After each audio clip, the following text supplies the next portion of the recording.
Hello everyone. Today Panda Tale would like to introduce you to a humorous story. The female lead is very mischievous and naughty. Her whole gang of female friends is basically a group that wreaks havoc everywhere. Please give me a like and comment so YouTube will increase recommendations. Thank you all so much. Synopsis: My father is the most powerful minister in southern Jin. Before I was even born, the emperor had already agreed to arrange a marriage. Old friend, I want to form a marriage alliance with your family. What do you think? My father bowed and answered concisely, I obey your majesty's will. The two sides quickly reached an agreement. If a son is born, he'll marry the princess. If a daughter is born, she'll become the crown princess. But when the day of birth came, my mother gave birth to twins, a boy and a girl. My father was momentarily flustered, not knowing what to decide. The emperor just waved his hand. I won't choose, I want both. Please enjoy the story. With my status as the child of the prime minister, Marcus and I have been spoiled in every way since childhood, eating well and dressing beautifully, lacking nothing. Until the age of 5, we were still like little princes and princesses in the mansion, getting whatever we wanted. In the brilliant spring, sunlight shone on the lake's surface, ripples sparkling. A school of red carp swam in the water, their color gleaming like rubies. I stared at them without blinking, unconsciously swallowing my saliva. Hey Marcus. Arya, you should call me Big Brother. I pretended not to hear, treating his words as if the wind had blown them away. We're twins, who's older or younger doesn't matter. I said, Marcus, I want to eat fish. Marcus jumped up, eyes wide as if he'd seen a ghost. Are you crazy? Those are father's most precious Yanji carp. He has to feed them personally every day to feel at ease.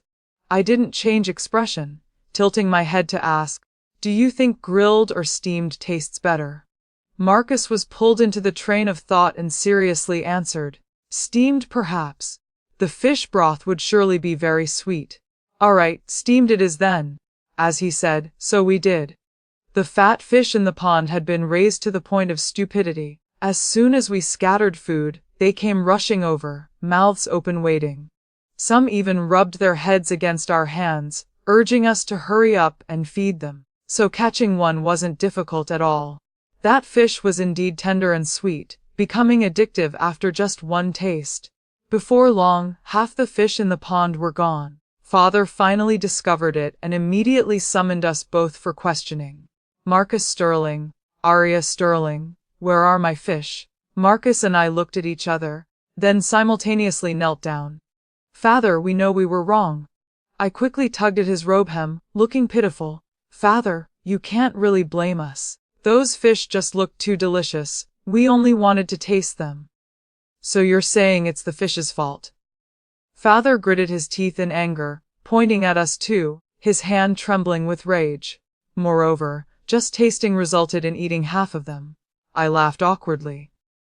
Well, after tasting and finding them delicious, those were Yanji carp gifted by His Majesty, transported here from northern Shen. Do you know how precious they are? Father looked at the empty pond, pained as if his heart was being cut. In the end, he punished us by not allowing dinner and making us copy texts in the study as penance. That night, with growling stomachs, we also picked clean the golden tangerine tree in Father's study. The next morning, we were both sent to the palace. It was our first time entering the imperial palace. Father said, His Majesty personally decreed that you two be allowed to study at the Imperial Academy, serving as study companions for the princes and princesses. This is an honor not everyone has.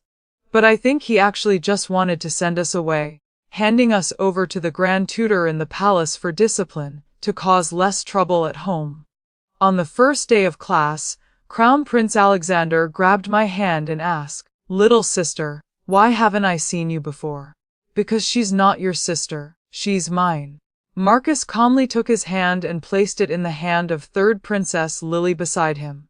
This is the Crown Prince's sister. Lily. She looked at the Crown Prince's hand, then at the osmanthus cake crushed in her palm, leaving only crumbs, and burst into tears on the spot. Crown Prince brother crushed my osmanthus cake. Alexander coaxed for a long time before she stopped crying. This incident cost him a month's worth of osmanthus cakes in compensation. After the grand tutor arrived, Lily took the initiative to sit beside me, secretly taking out a package of osmanthus cakes from her bosom. She unwrapped one, stuffed it in her mouth, chewing while glancing at me. Want some? I was stunned. Just now you were crying like you'd lost a treasure. I thought that was your last one. I didn't expect you had a whole package hidden. I felt Alexander had been tricked and unconsciously glanced at him. I'll give you all of them, but definitely don't tell Crown Prince brother. Lily frantically stuffed all the cakes into my hands. I heartily accept this bribe. I immediately nodded, but before I could finish even one piece, the Grand Tutor caught me red-handed. The Grand Tutor asked, "Delicious?" I swallowed quickly and answered, "A bit dry." The Grand Tutor asked where the cakes came from. I glanced at Lily beside me, who was tearing up like a scolded puppy. "Grand Tutor, studying makes me sleepy, so I brought some snacks to stay alert." The Grand Tutor was so angry his eyebrows stood on end. He declared he would take me to see His Majesty and have me immediately expelled from the palace. He didn't know. I was hoping for exactly that every single day. I immediately grabbed his sleeve, begging to go right away without delay. Alexander stood up to intervene. "Grand Tutor, Miss Sterling is still young. This is only her first day in the palace. Please consider this a momentary lapse." Lily also hurriedly stepped forward. "Grand Tutor, please forgive her. Actually, the osmanthus cakes weren't Aria's. I secretly gave them to her. I know I was wrong. Please don't send her away." In the end, the Grand Tutor reluctantly pardoned us. Unable to go home, I felt disappointed and couldn't hide it. But after the great osmanthus cake battle, Alexander, Lily and I formed a solid alliance. After class, the Grand Tutor assigned homework, ordering us to submit it on time tomorrow morning. I was devastated. I couldn't believe that even after transmigrating to ancient times, I still couldn't escape the nightmare of homework. After raising a brother for 3,000 days, the time finally came to put him to use. I turned to Marcus. "Brother, copy the homework for me." Marcus put on a pained expression. "Aria, I can't do it either." I immediately darkened my face. Such a useless brother. I turned to look at Lily. Her innocent yet foolish gaze blinded me. I had to close my eyes and look straight at Alexander. The next morning, the Grand Tutor looked at 4 identical homework assignments. So angry his eyes rolled back. He immediately made us all stand outside the academy as punishment, holding our homework as evidence. Just then, His Majesty passed by. Seeing this scene, he burst out laughing and even clapped in appreciation. "Look at this. My arranged marriages are truly brilliant. 2 pairs of childhood sweethearts, perfectly matched." It was thanks to this comment that we learned about the agreement made years ago between my father and the Emperor. When we got home, I immediately asked for the full story. Mother sighed. With His Majesty's golden words, how could your father not comply? Father looked at us. Are you children not satisfied? Marcus and I glanced at each other. Marcus frowned, clearly unhappy. I pondered for a moment.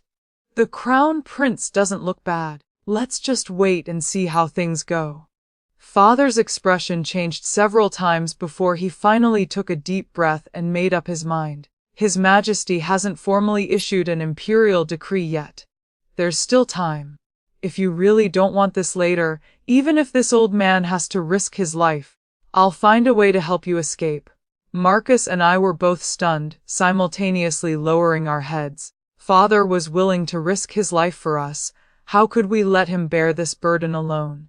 The next time we went to the Imperial Academy, Lily blocked Marcus's path, angrily warning him not to have delusions. She had never thought about marrying him.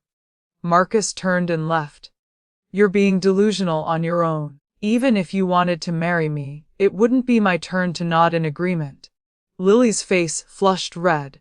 She stamped her foot and shate him, scolding non-stop. Meanwhile, Alexander walked quickly toward me, his face as red as a tomato. Aria, don't worry. I'll definitely treat you well in the future. I calmly nodded. The road is long, keep going, young man. From then on, the situation became clearly defined. Lily chased after Marcus while Alexander followed me closely. At first, I found it quite amusing.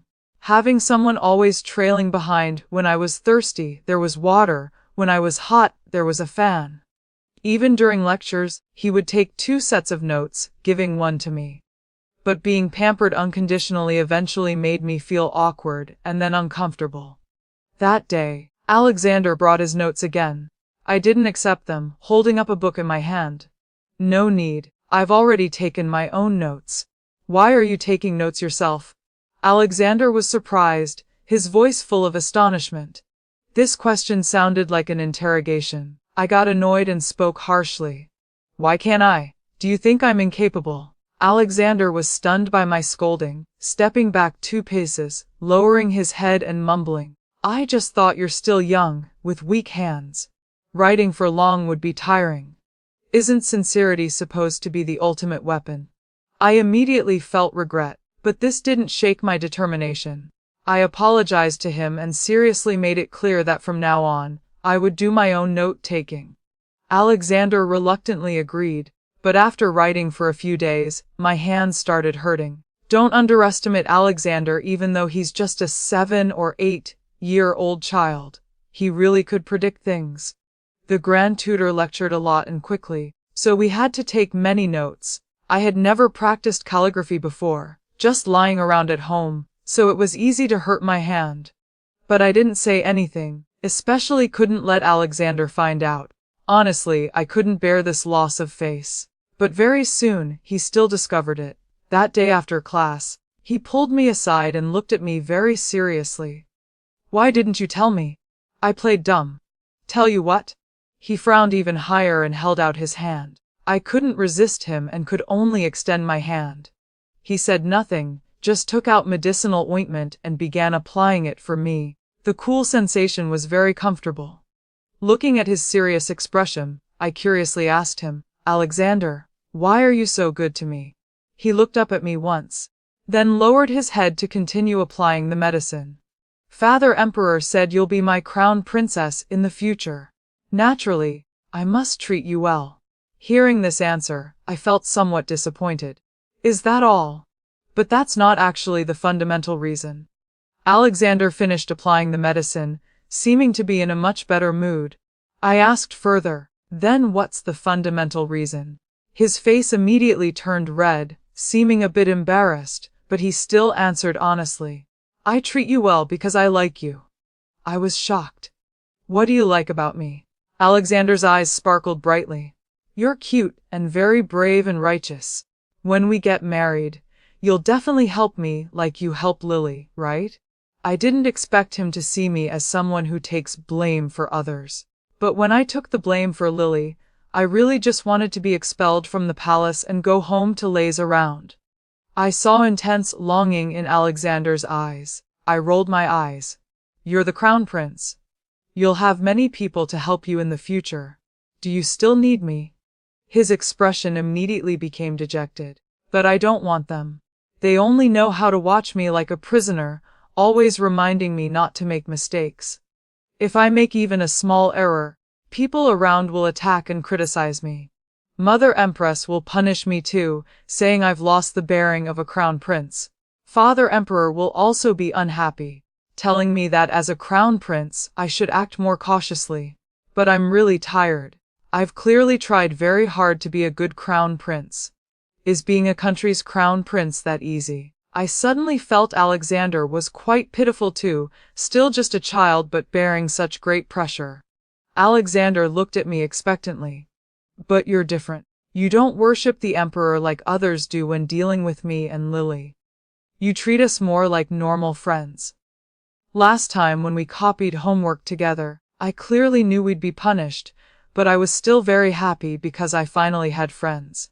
So I hope the person standing beside me is you, and I hope that whatever happens to me in the future, even if I do something wrong, you'll help me and support me like you help Lily.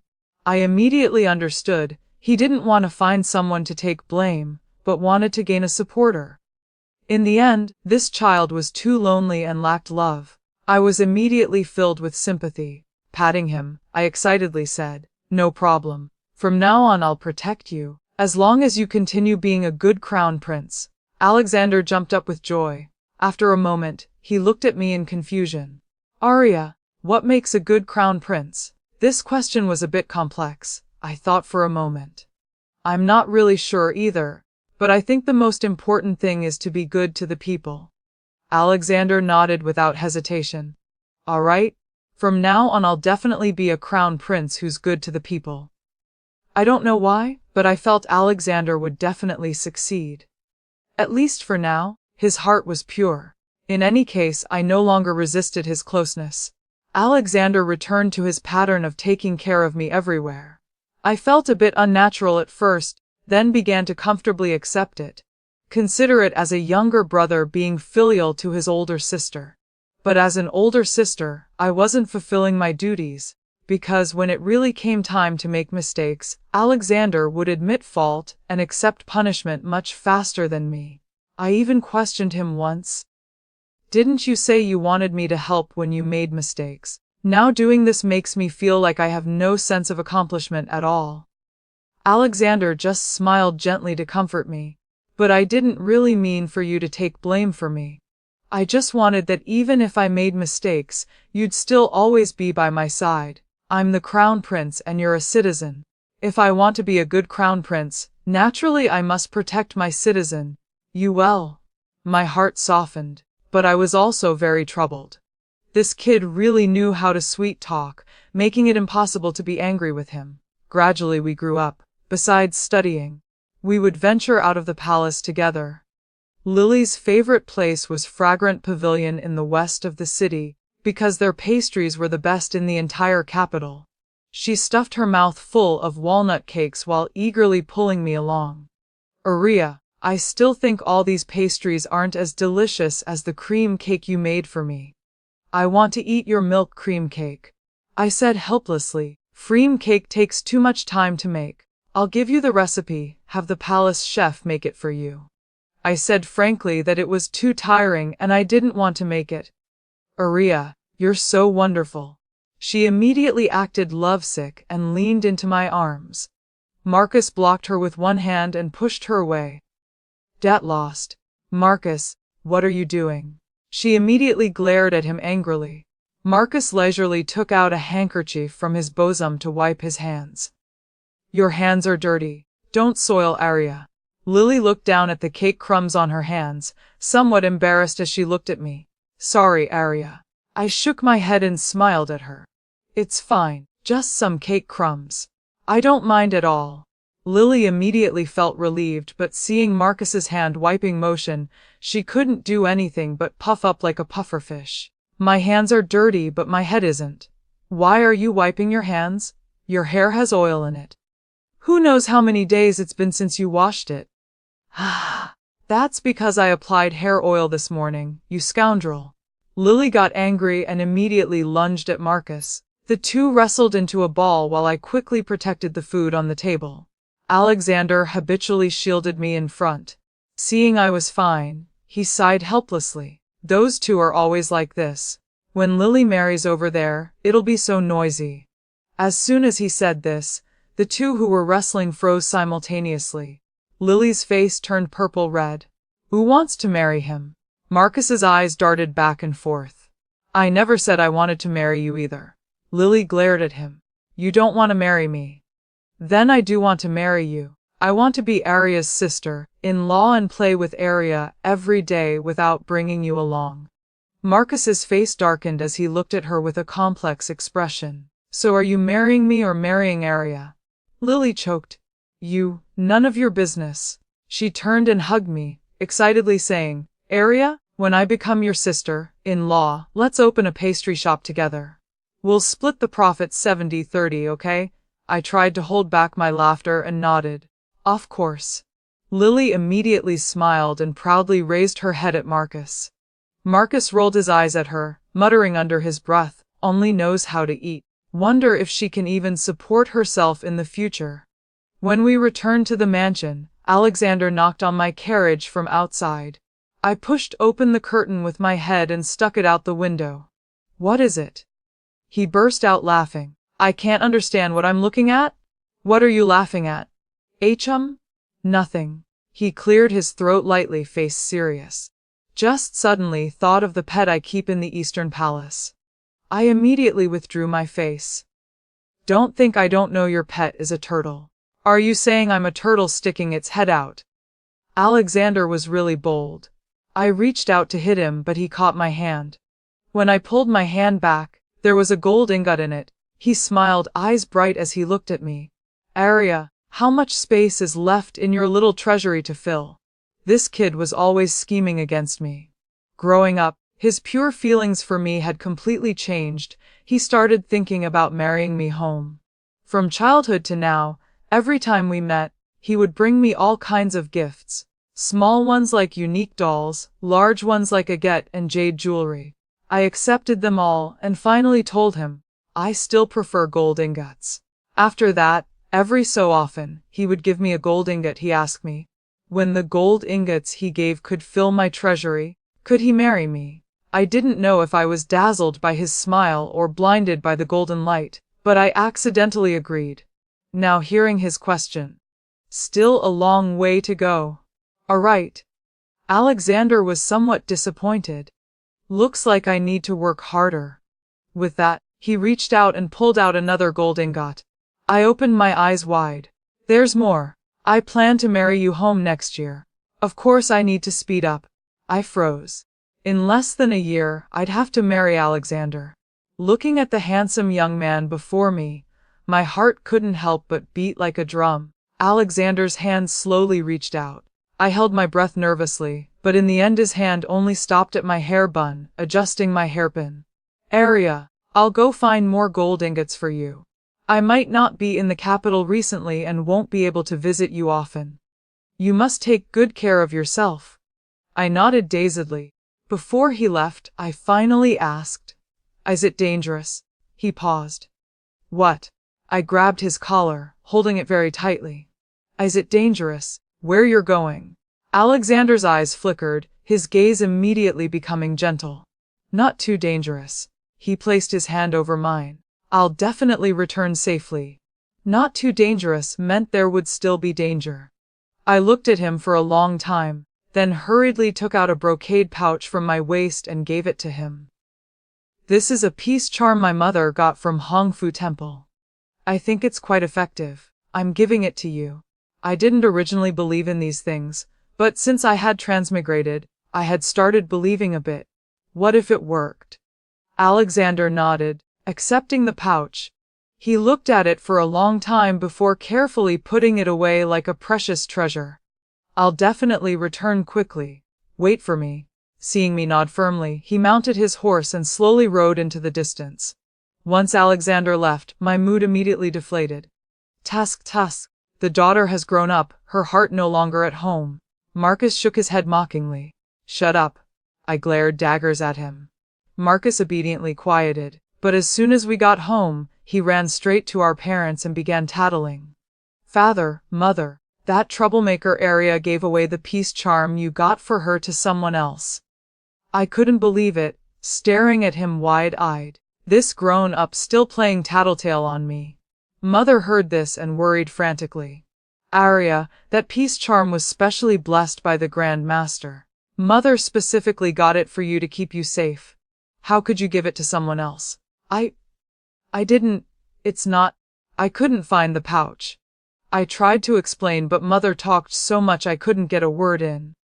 I was like a mute eating bitter herbs, suffering in silence. Marcus was beside us, proudly raising his eyebrows at me, grinning from ear to ear. Furious, I gritted my teeth. Fine, laugh all you want. You won't have it easy either. I narrowed my eyes and suddenly shouted, Mother, Marcus broke your most beloved glazed peacock bracelet. Mother immediately shifted her attention, turning to slap Marcus on the back. You little brat. I knew my bracelet couldn't have disappeared for no reason. Marcus was stunned by the hit. Mother's hand continued raining down mercilessly. He dodged while angrily glaring at me. Arya Sterling, you traitor. Didn't you promise to keep it secret for me? I curved my lips. Marcus, you started this petty score-keeping. The next second, Marcus began exposing my misdeeds. Mother, your pink lotus vase was broken by Aria, and she ate the lotus seeds inside too. Mother turned to look at me. My heart nearly stopped from fear. Oh no, I'm exposed. I began pulling father into the battle. Father, do you remember your favorite purple clay teacup with plum blossoms?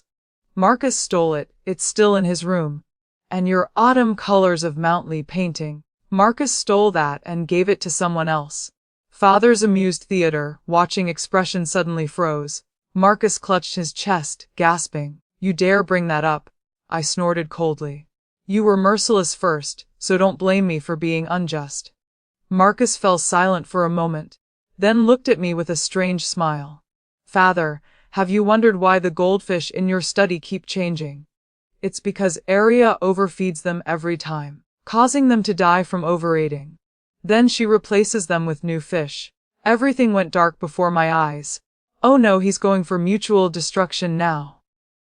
Father. Marcus used to cut holes in your official robes and trick you saying it was moths. Marcus. Father, every time you were sick and found the medicine too bitter, it was because Aria secretly added a handful of gold thread when brewing it. Well, that's still better than you putting croton seeds in father's soup, causing him 3 days of diarrhea. This battle of mutual destruction ended with both of us getting beaten by our parents' combined forces. Of course, Marcus was injured more severely than me. I still won. The next day, father called me to his study. As soon as I entered, I saw him with his back turned, feeding the goldfish. I quickly retreated. Wrong timing, I'll come back later. I suspected father had eyes in the back of his head. I could only step forward.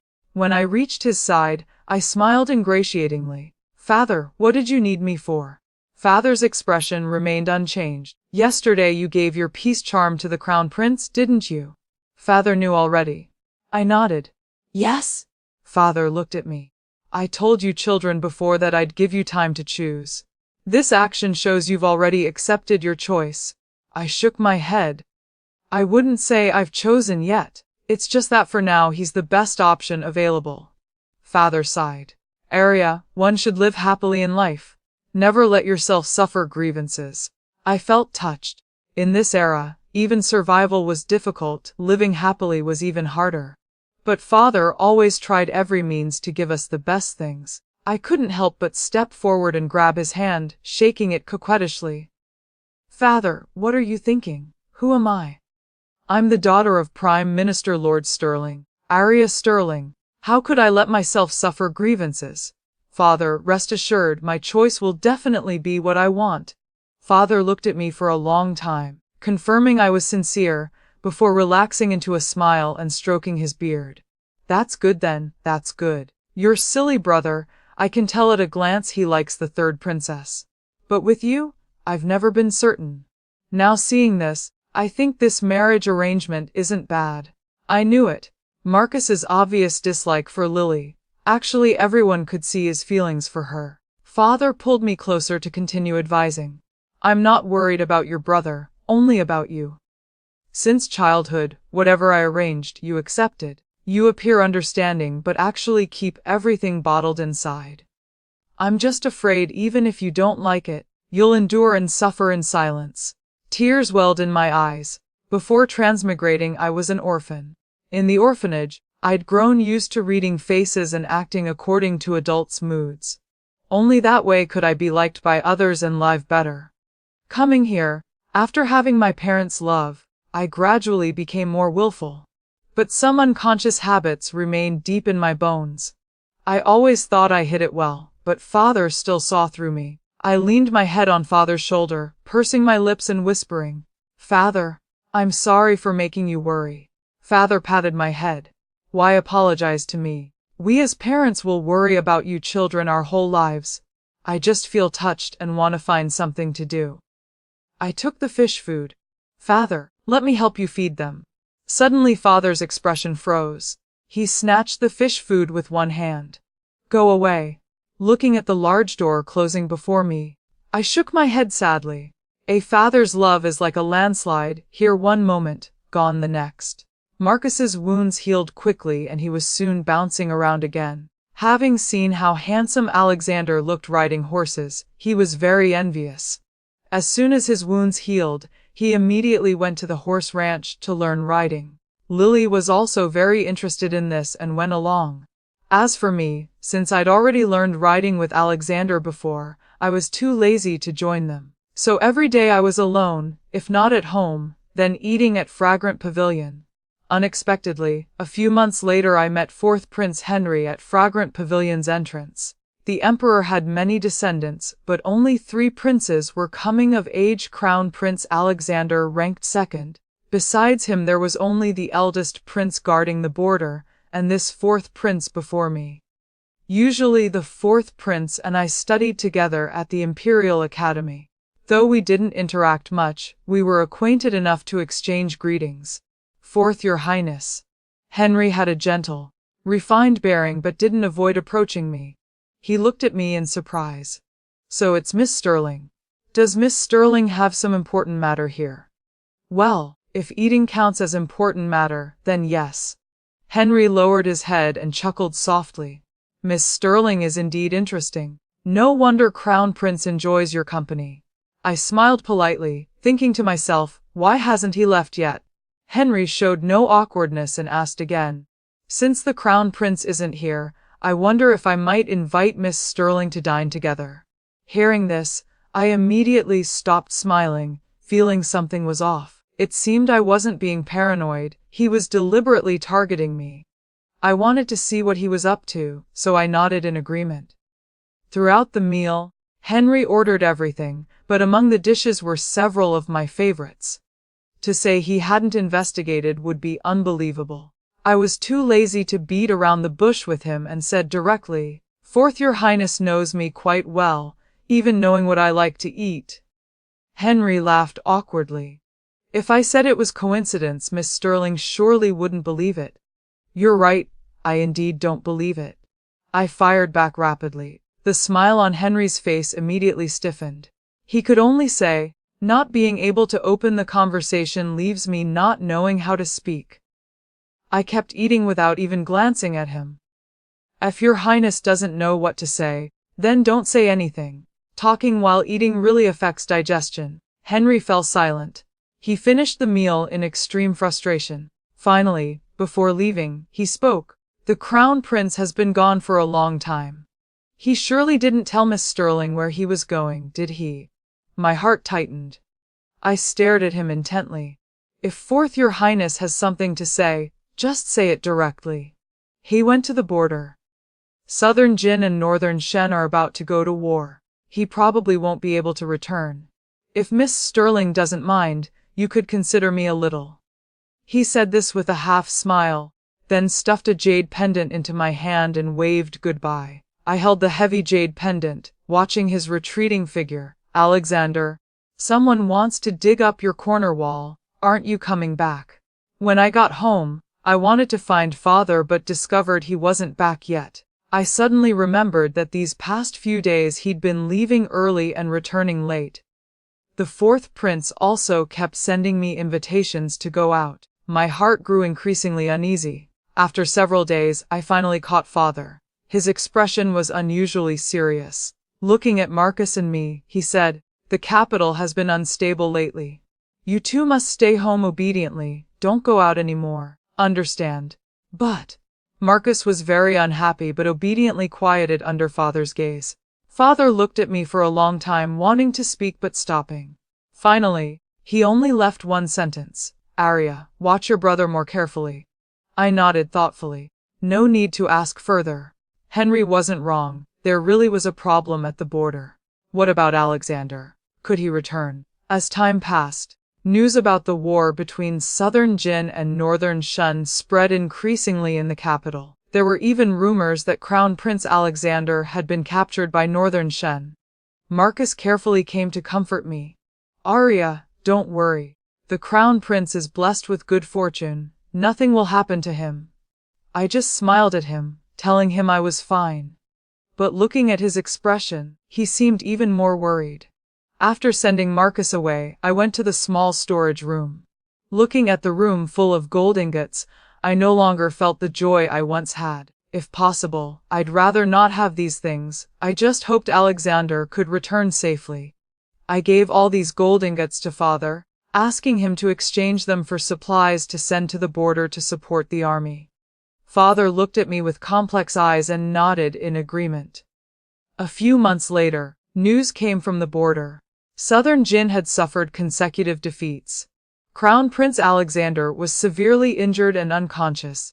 Northern Shen wanted to negotiate peace, with the condition that Southern Jin send a princess to Northern Shen for a marriage alliance. Before I could worry about Alexander's injuries, I heard about the marriage alliance.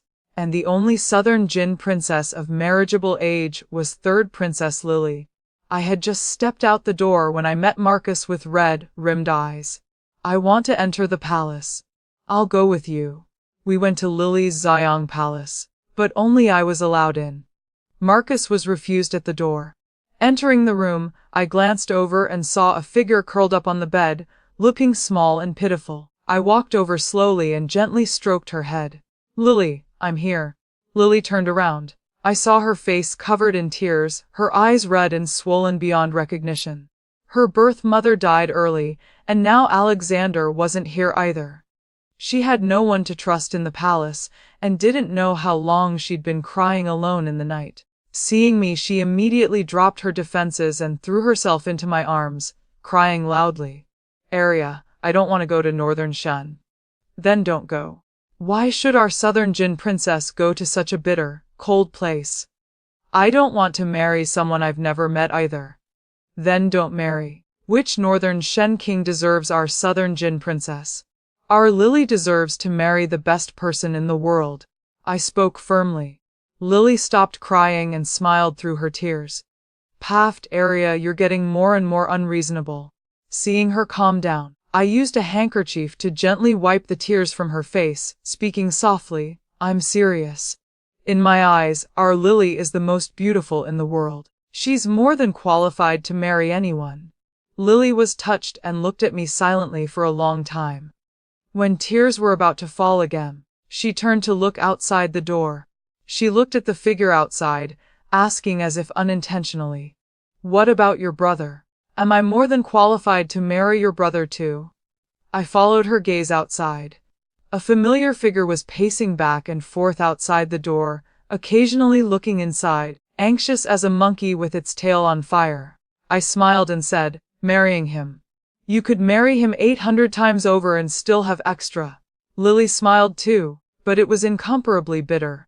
What a pity in the end we have fate but no destiny together. I fell silent. Lily, have you decided? By now she had completely calmed down. I've decided. I'll go to Northern Shen for the marriage alliance. I was born as Southern Jin's princess, enjoying all the offerings from Southern Jin's people. Naturally, I must bear the responsibilities of a princess and be responsible to Southern Jin's people. If sacrificing my happiness alone can exchange for peace between two countries, then I'm willing. She straightened her back and gazed into the distance, her voice carrying an authority that brooked no doubt. Only now did I truly feel that Lily before me had never been a weak girl, but Southern Jin's proud princess. I opened my mouth but didn't know what to say. Born into the imperial family with noble status, but ultimately unable to control one's own fate, using marriage alliances to exchange for peace with a country, how humiliating. But for the border civilians living in dire straits, they just wanted the war to stop, right or wrong. It just depended on different perspectives. And from the time I first met Lily, I knew she looked foolish and only cared about eating, but was actually a strong and intelligent young lady inside. For Lily, this was the decision she believed was right. And I never had the right to judge anything. I just looked at the figure outside the door. Won't you see him? Lily looked outside once, then resolutely turned her back, lowering her eyes. No, I'm afraid if I see him I'll regret it. I suddenly felt the same feeling Father had when looking at me, a sore heartache, tears falling too. Lily, don't wrong yourself like this. Lily's eyes also reddened. She gripped my hand tightly, shaking her head with a faint smile. I'm not wrong. Being able to help His Majesty and Crown Prince brother makes me very happy. Her expression showed some worry. I just don't know if I can see Crown Prince brother one more time before leaving. I thought of Alexander far away at the border too. Alexander, we're all waiting for you. Come back quickly.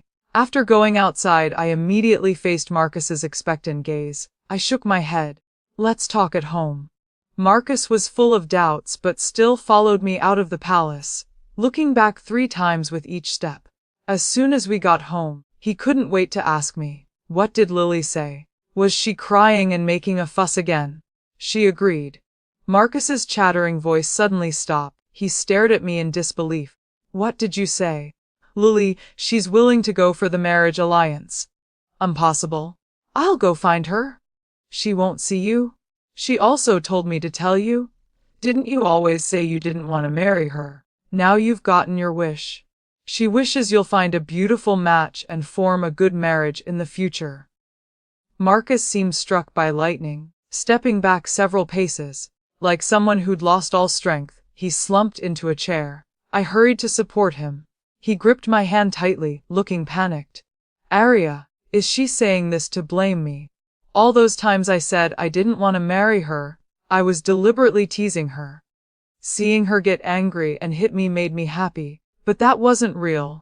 I wanted to wait until she came of age to marry her.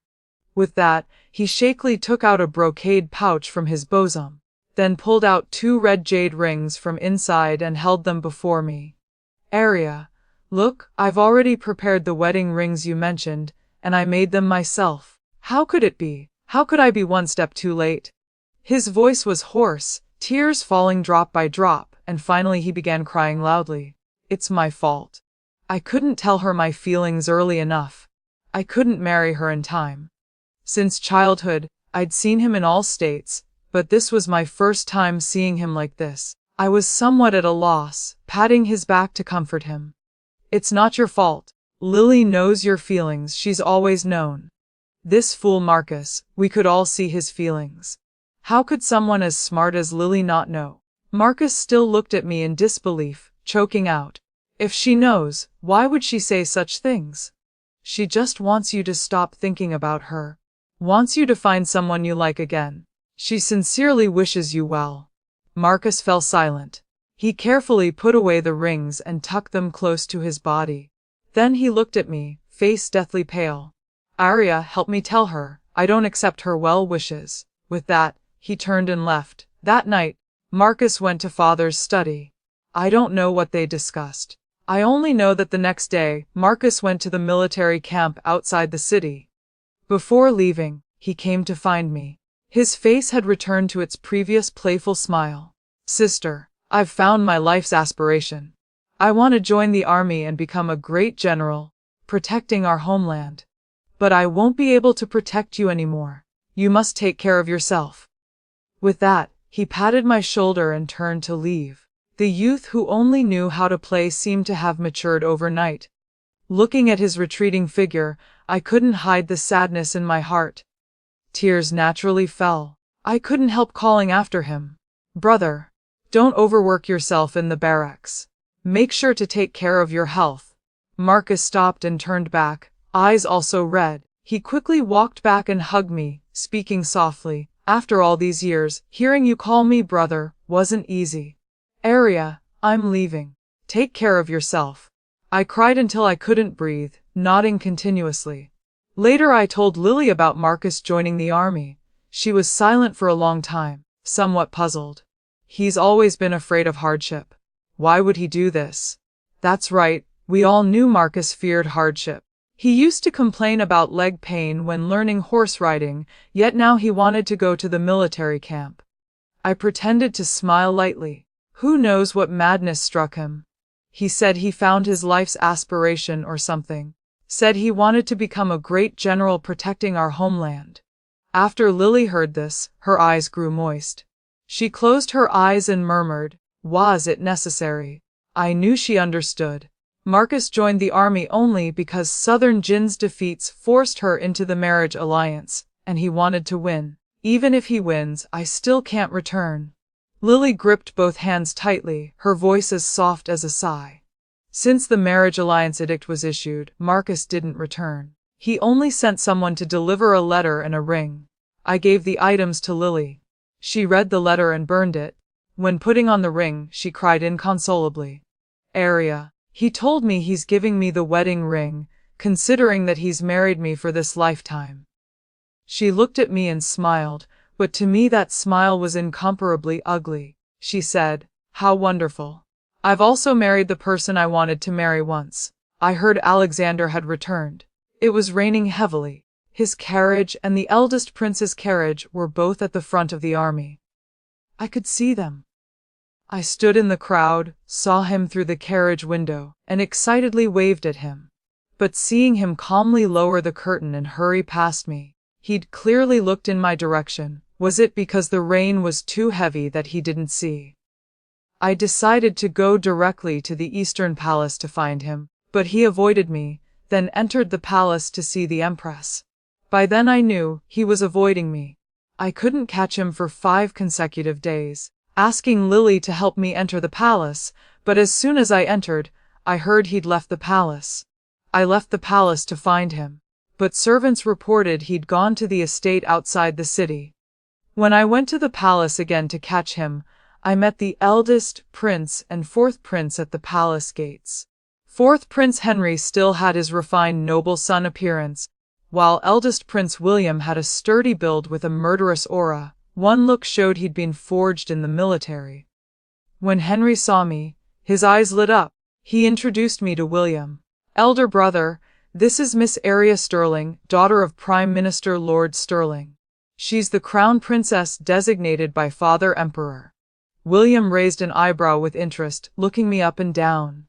Murderous intent pressed forward. I calmly curtsied. "Greetings to the eldest and 4th Your Highnesses." A flash of surprise appeared in William's eyes. He turned to rebuke Henry. "4th brother, don't speak carelessly.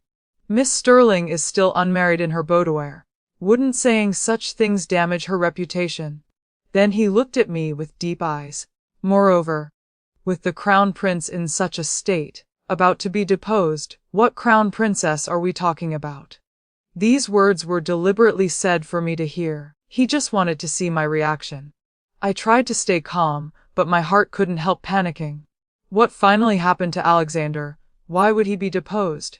"Oh dear, I misspoke. Sorry, Miss Sterling." Henry hurriedly apologized, face full of self-reproach. I looked at him coldly as he performed, leisurely speaking. "It's fine. It's not the first time 4th Your Highness has spoken without thinking. I'm used to it." Henry choked on his words, momentarily not knowing what to say. William laughed loudly, inadvertently mocking Henry. I spoke concisely, glancing at him. Southern Jin suffered consecutive defeats, forcing the 3rd princess to go to Northern Shen for a marriage alliance to pacify the war. She's leaving soon. I need to spend more time with her before she goes. If Your Highnesses have no other matters, I'll take my leave first. William's laughter suddenly stopped. He couldn't laugh anymore because he was the one who lost that battle. Looking at their ashen faces, I left satisfied.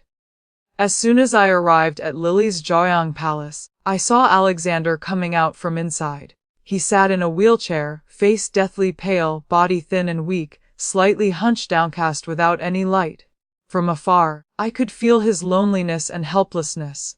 My heart felt as if gripped by an invisible hand, painful beyond breathing. This youth who once had unlimited glory and stood high above, now like an eagle with broken wings, without any of his former bearing. I stepped forward and gently called him.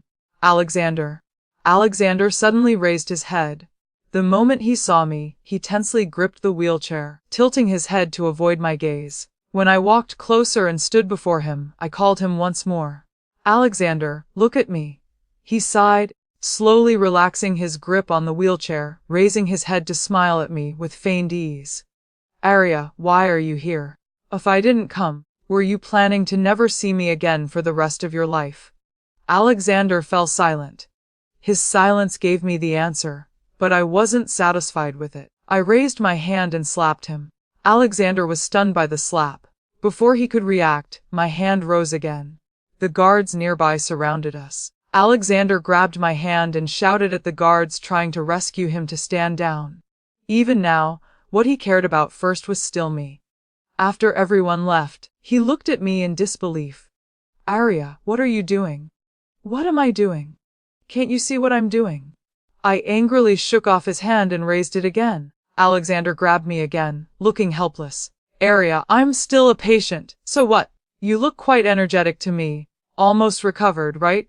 These past days, leading me around the palace like walking a dog, was it fun? I pointed at his face and scolded. After scolding, I squatted beside him and cried. Alexander, you heartless person. I gave you my protective charm and got scolded by my mother. I didn't even get angry at you. I waited so long for you in the capital. When you returned, you still avoided me. Do you know these past few days fourth prince kept inviting me out?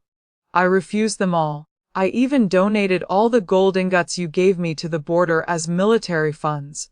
Just afraid something would happen to you. I've been so good to you. Is this how you repay me? I was truly angry and truly wronged. After suppressing it for so many days, I wanted to pour out all my grievances and anxiety. I cried loudly. Alexander looked flustered and confused.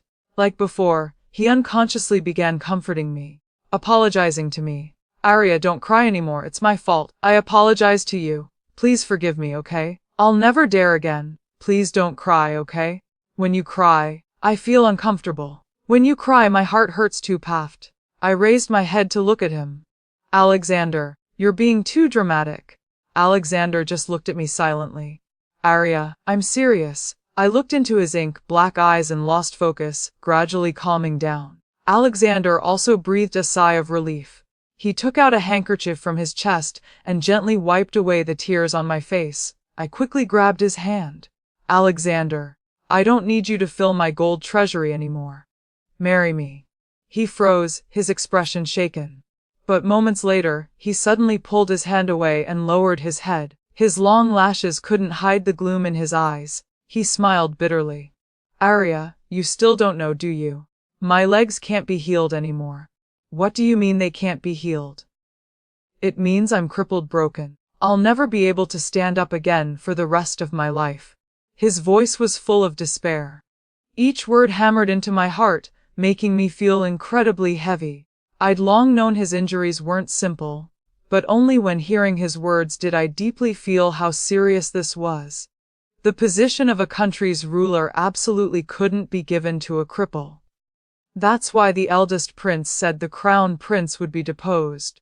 These injuries were enough to waste more than 10 years of Alexander's efforts. An indescribable soreness welled up in my heart, making my eyes wet again. But I couldn't let him feel I was pitying him. I could only hold back my tears and point at his nose, asking, Alexander, are you trying to change your mind? What? Let me tell you. Once you've said you'll marry me, you must marry me. I don't care if you're crippled or broken. As long as you're not dead, you must marry me. Do you hear me? Alexander stared at me unblinkingly, his eyes gentle as if containing a whole spring pond. He raised his hand. Just when I thought he would give in to me, he made a strange gesture. I looked confused. A group of guards surrounded me. Arya, I don't want you to wrong yourself for me, so don't blame me. Finally, Alexander looked at me deeply, gritted his teeth and turned away, closing his eyes. Take Miss Sterling back to her mansion. Be careful, don't let her get hurt. Alexander. I glared at him. By the time I woke up again, I was already home. That jerk Alexander had drugged me to knock me out. I'd really underestimated him before. The next day, as I was preparing to go out and settle accounts with him, Father stopped me. Father, you don't want me to marry him either. Arya, forget about him. Father will find you someone better, all right? Father frowned, his face showing deep worry. My heart softened, but thinking of Alexander made me determined again. Father, I like him as a person, not his position as crown prince. So even if Alexander is no longer the crown prince, he's still the person I want to marry. Moreover, I never wanted to be some crown princess anyway. Wouldn't being the wife of an idle prince be quite nice too? Besides, didn't you tell me not to wrong myself? What I'm doing now is exactly not wronging myself. At first, father seemed indifferent, but when he heard my last sentence, his expression changed. You child. I've spent my whole life scheming and calculating, climbing to this position without encountering any difficulties. But I've been stumped by you two unfilial children. It really gives me a headache. He sighed, pointing at my head with an expression of not knowing what to do with me. I immediately acted coquettishly. Father, let me massage it for you. Get out, get out. Father pushed me away. Go find your little lover. This is permission. I cheerfully saluted him. Yes, my wise and decisive father who sees far and thinks broadly, no one can compare. Leaving the house, I went straight to the Eastern Palace, banging loudly on the door. Alexander, don't hide inside without making a sound. I know you're home. If you had the guts to drug me, have the guts to open the door. After shouting for a while, I was invited inside. As soon as I entered the study, I saw Alexander sitting at his desk, hands supporting his forehead, eyes closed while continuously shaking his head. As soon as I sat down, we both spoke simultaneously. Do you know you're wrong? Why did Lord Sterling let you out? I rolled my eyes after hearing this. So father was deliberately waiting for me. Turns out it was your doing. Alexander's gaze wavered. It wasn't exactly my doing. We had already discussed it. So you two colluded to do bad things, birds of a feather? Alexander took a deep breath. From now on, don't say things like that. I don't care. Neither of you are good people anyway. Fortunately, I've convinced father. After I finished being angry, I just felt my mouth bitter and tongue dry. Alexander considerately pushed his tea cup toward me. I took the tea, drank it in one gulp, then set it down for another cup. The corner of Alexander's mouth lifted slightly as he watched me, shaking his head with a light laugh. He reached for the teapot, but discovered that sitting like this, he couldn't reach it at all. The smile on his face immediately vanished. My heart clenched. I quickly handed him the cup. Alexander took it, poured tea, then silently handed it back to me. He didn't say anything, but I could feel the thick pain emanating from his beautiful eyes. He laughed mockingly. Arya, look now, I can't even pour you a cup of tea. How can I give you happiness? My heart ached. I pitied him, but at the same time I was very angry. Alexander, whether I'm happy or not isn't for you to define. How do you know the happiness you think is right is what I want? I only want the happiness that I think is right. Alexander looked at me somewhat surprised, his gaze hazy. But Arya, you deserve the best things in this world. I don't want you to wrong yourself for someone like me. I felt anger rising up. This kind of talk again. I'd wanted to refute him before, but ended up being drugged. This time I kicked off my shoes and ran in front of Alexander, pinching his face into a goldfish mouth. I pressed my face close to his, speaking seriously. Alexander, am I wronging myself by marrying you? It's not what you say it is. Why don't you think about whether I'd be wronged marrying someone else? I like handsome men. Could other young masters be as handsome as you? I like bullying people. Would other young masters let me bully them freely? I also like someone loyal to me. Could other young masters like me as much as you do? Alexander pursed his lips in thought. After a moment, he shook his head. Seems not. There aren't many in the capital more handsome than me to begin with, and even if there were, their personalities aren't approachable. Even if they were, they couldn't like you more than I do. Hearing his words, I nodded satisfied. Seems I've successfully tricked him. But after a while, Alexander changed the subject. But Arya, you can't have such high standards. After all, I'm already a cripple. When saying this, he carefully lowered his head to look at his legs. His hands gripped tightly, his fingernails digging into his flesh until they bled without him noticing. I'd never thought I'd see Alexander so inferior and timid. My nose stung with pain, my eyes also getting a bit wet. I quickly squatted down and pried his hands open, blowing, puff puff, on the wounds. Alexander, when you're like this, I feel bad too. All right, I won't be like this anymore. Sorry Arya, don't cry. Seeing my tears, Alexander immediately began apologizing. His unreasonable apologies made me want to cry even more. I punched his shoulder. Alexander, it's all your fault. You spoiled me into what I am now. You have to take responsibility. I won't look for anyone else. What if I casually marry someone and later when I'm angry I hit him, but he hits back? What if he doesn't like me later and marries another woman, favoring concubines and destroying his wife? Alexander, you said before that no matter what happened to you, you'd stand by my side. But why do you want to push me to someone else now? I don't want anyone else. I only want you. Alexander's warm fingertips gently caressed my face. Each stroke took away a tear from my face. His eyes greedily watched me intently, as if not wanting to move away for even a minute or second. His gaze was gentle yet passionate. I blushed under his stare, tooting my head to hide, but he grabbed my arm and pulled me into his embrace, sitting on his lap. I worried about his leg injury and unconsciously wanted to stand up, but he held me tightly, placing his head against my neck. I didn't dare move, only hearing a lingering, long sigh sound in my ear. Arya, once you've decided, don't regret it. After that day, Alexander seemed to awaken. He no longer refused my approach. He began telling me about things at the border. It turned out he went to the border to investigate who was behind Southern Jin smuggling military weapons to Northern Shen. Originally planning to investigate secretly, but somehow his whereabouts were exposed and he was surrounded by Northern Shen's army. If he hadn't secretly brought many shadow guards, he probably would have lost his life there. After barely escaping the encirclement, he sent signals for reinforcement from Southern Jin's army. The army, led by the eldest prince, was slow to arrive. Only when Alexander killed Northern Shen's general and fell from his horse did William hurry over. Alexander's serious injuries hadn't healed when Northern Shen used the excuse of their general being killed to deploy troops. In the end, Southern Jin was defeated and forced into a marriage alliance. After hearing his story, I thought for a moment and said, "I'm afraid there's a mole in your team." Alexander nodded. "I've realized this too, but I didn't expect them to be so ruthless, directly conspiring with Northern Shen to ambush and kill me. Could it be the eldest prince?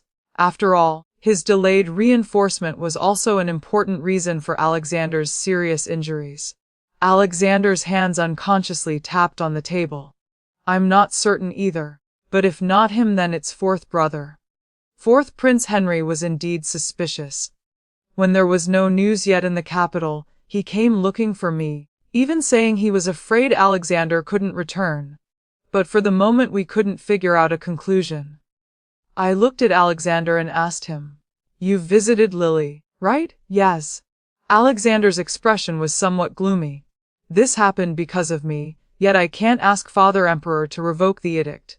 As her brother, I've failed her." Alexander's interlaced hands placed on his lap trembled continuously.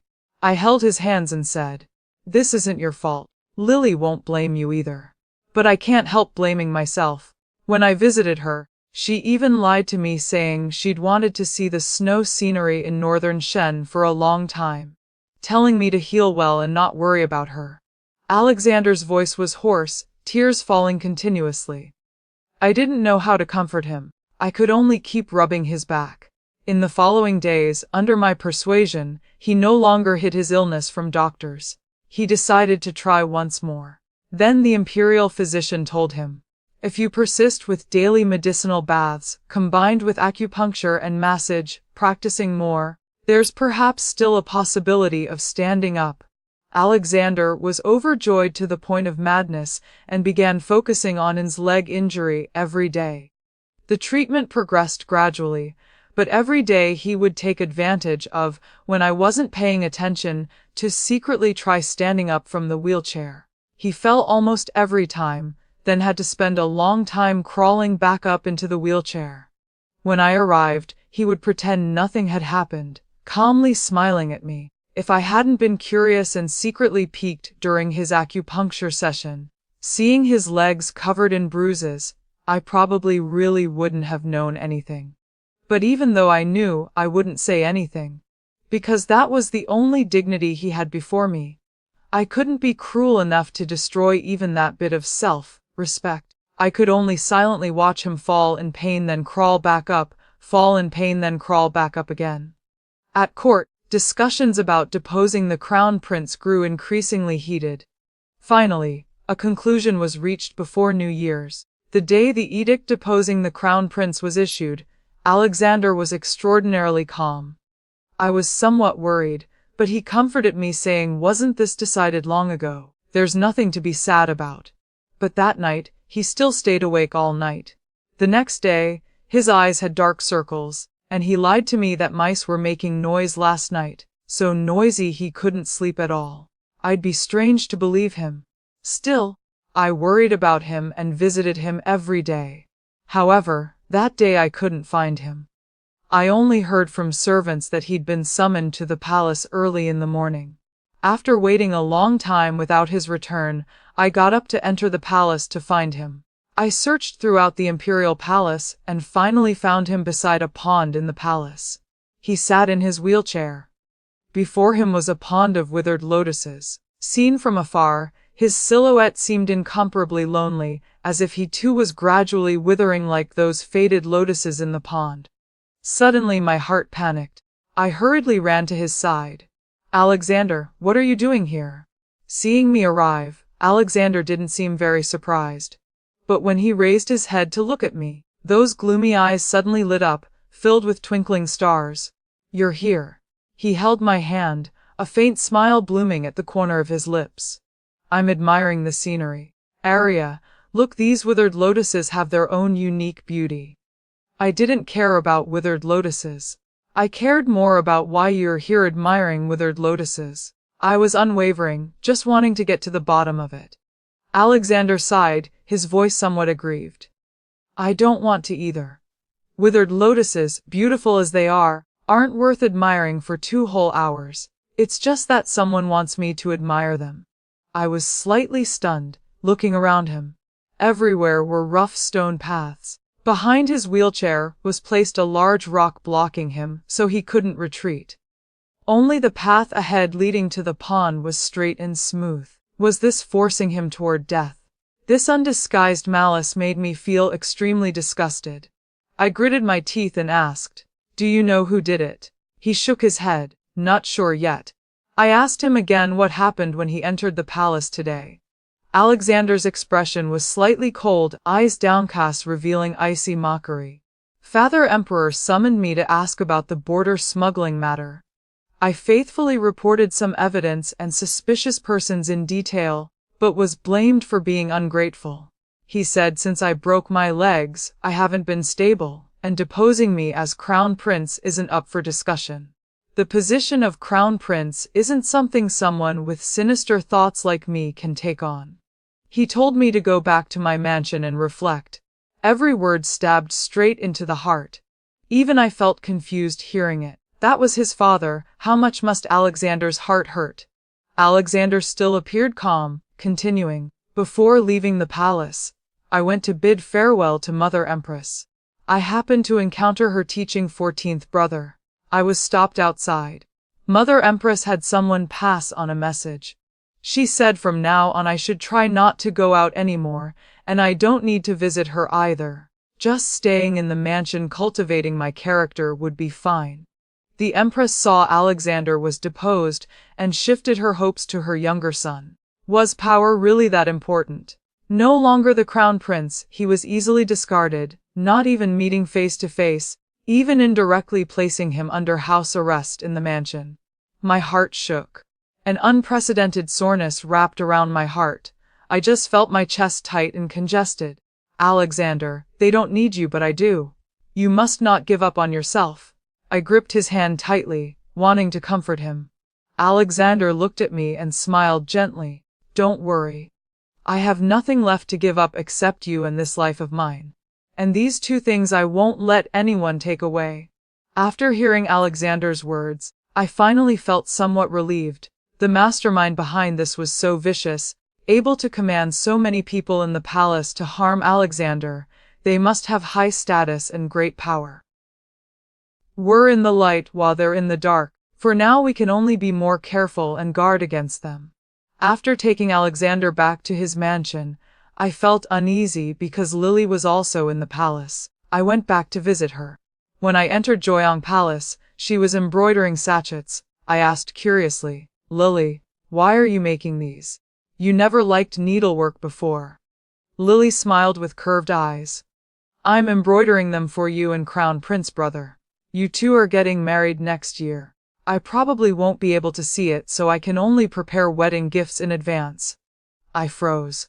That's right, she wouldn't be able to see it.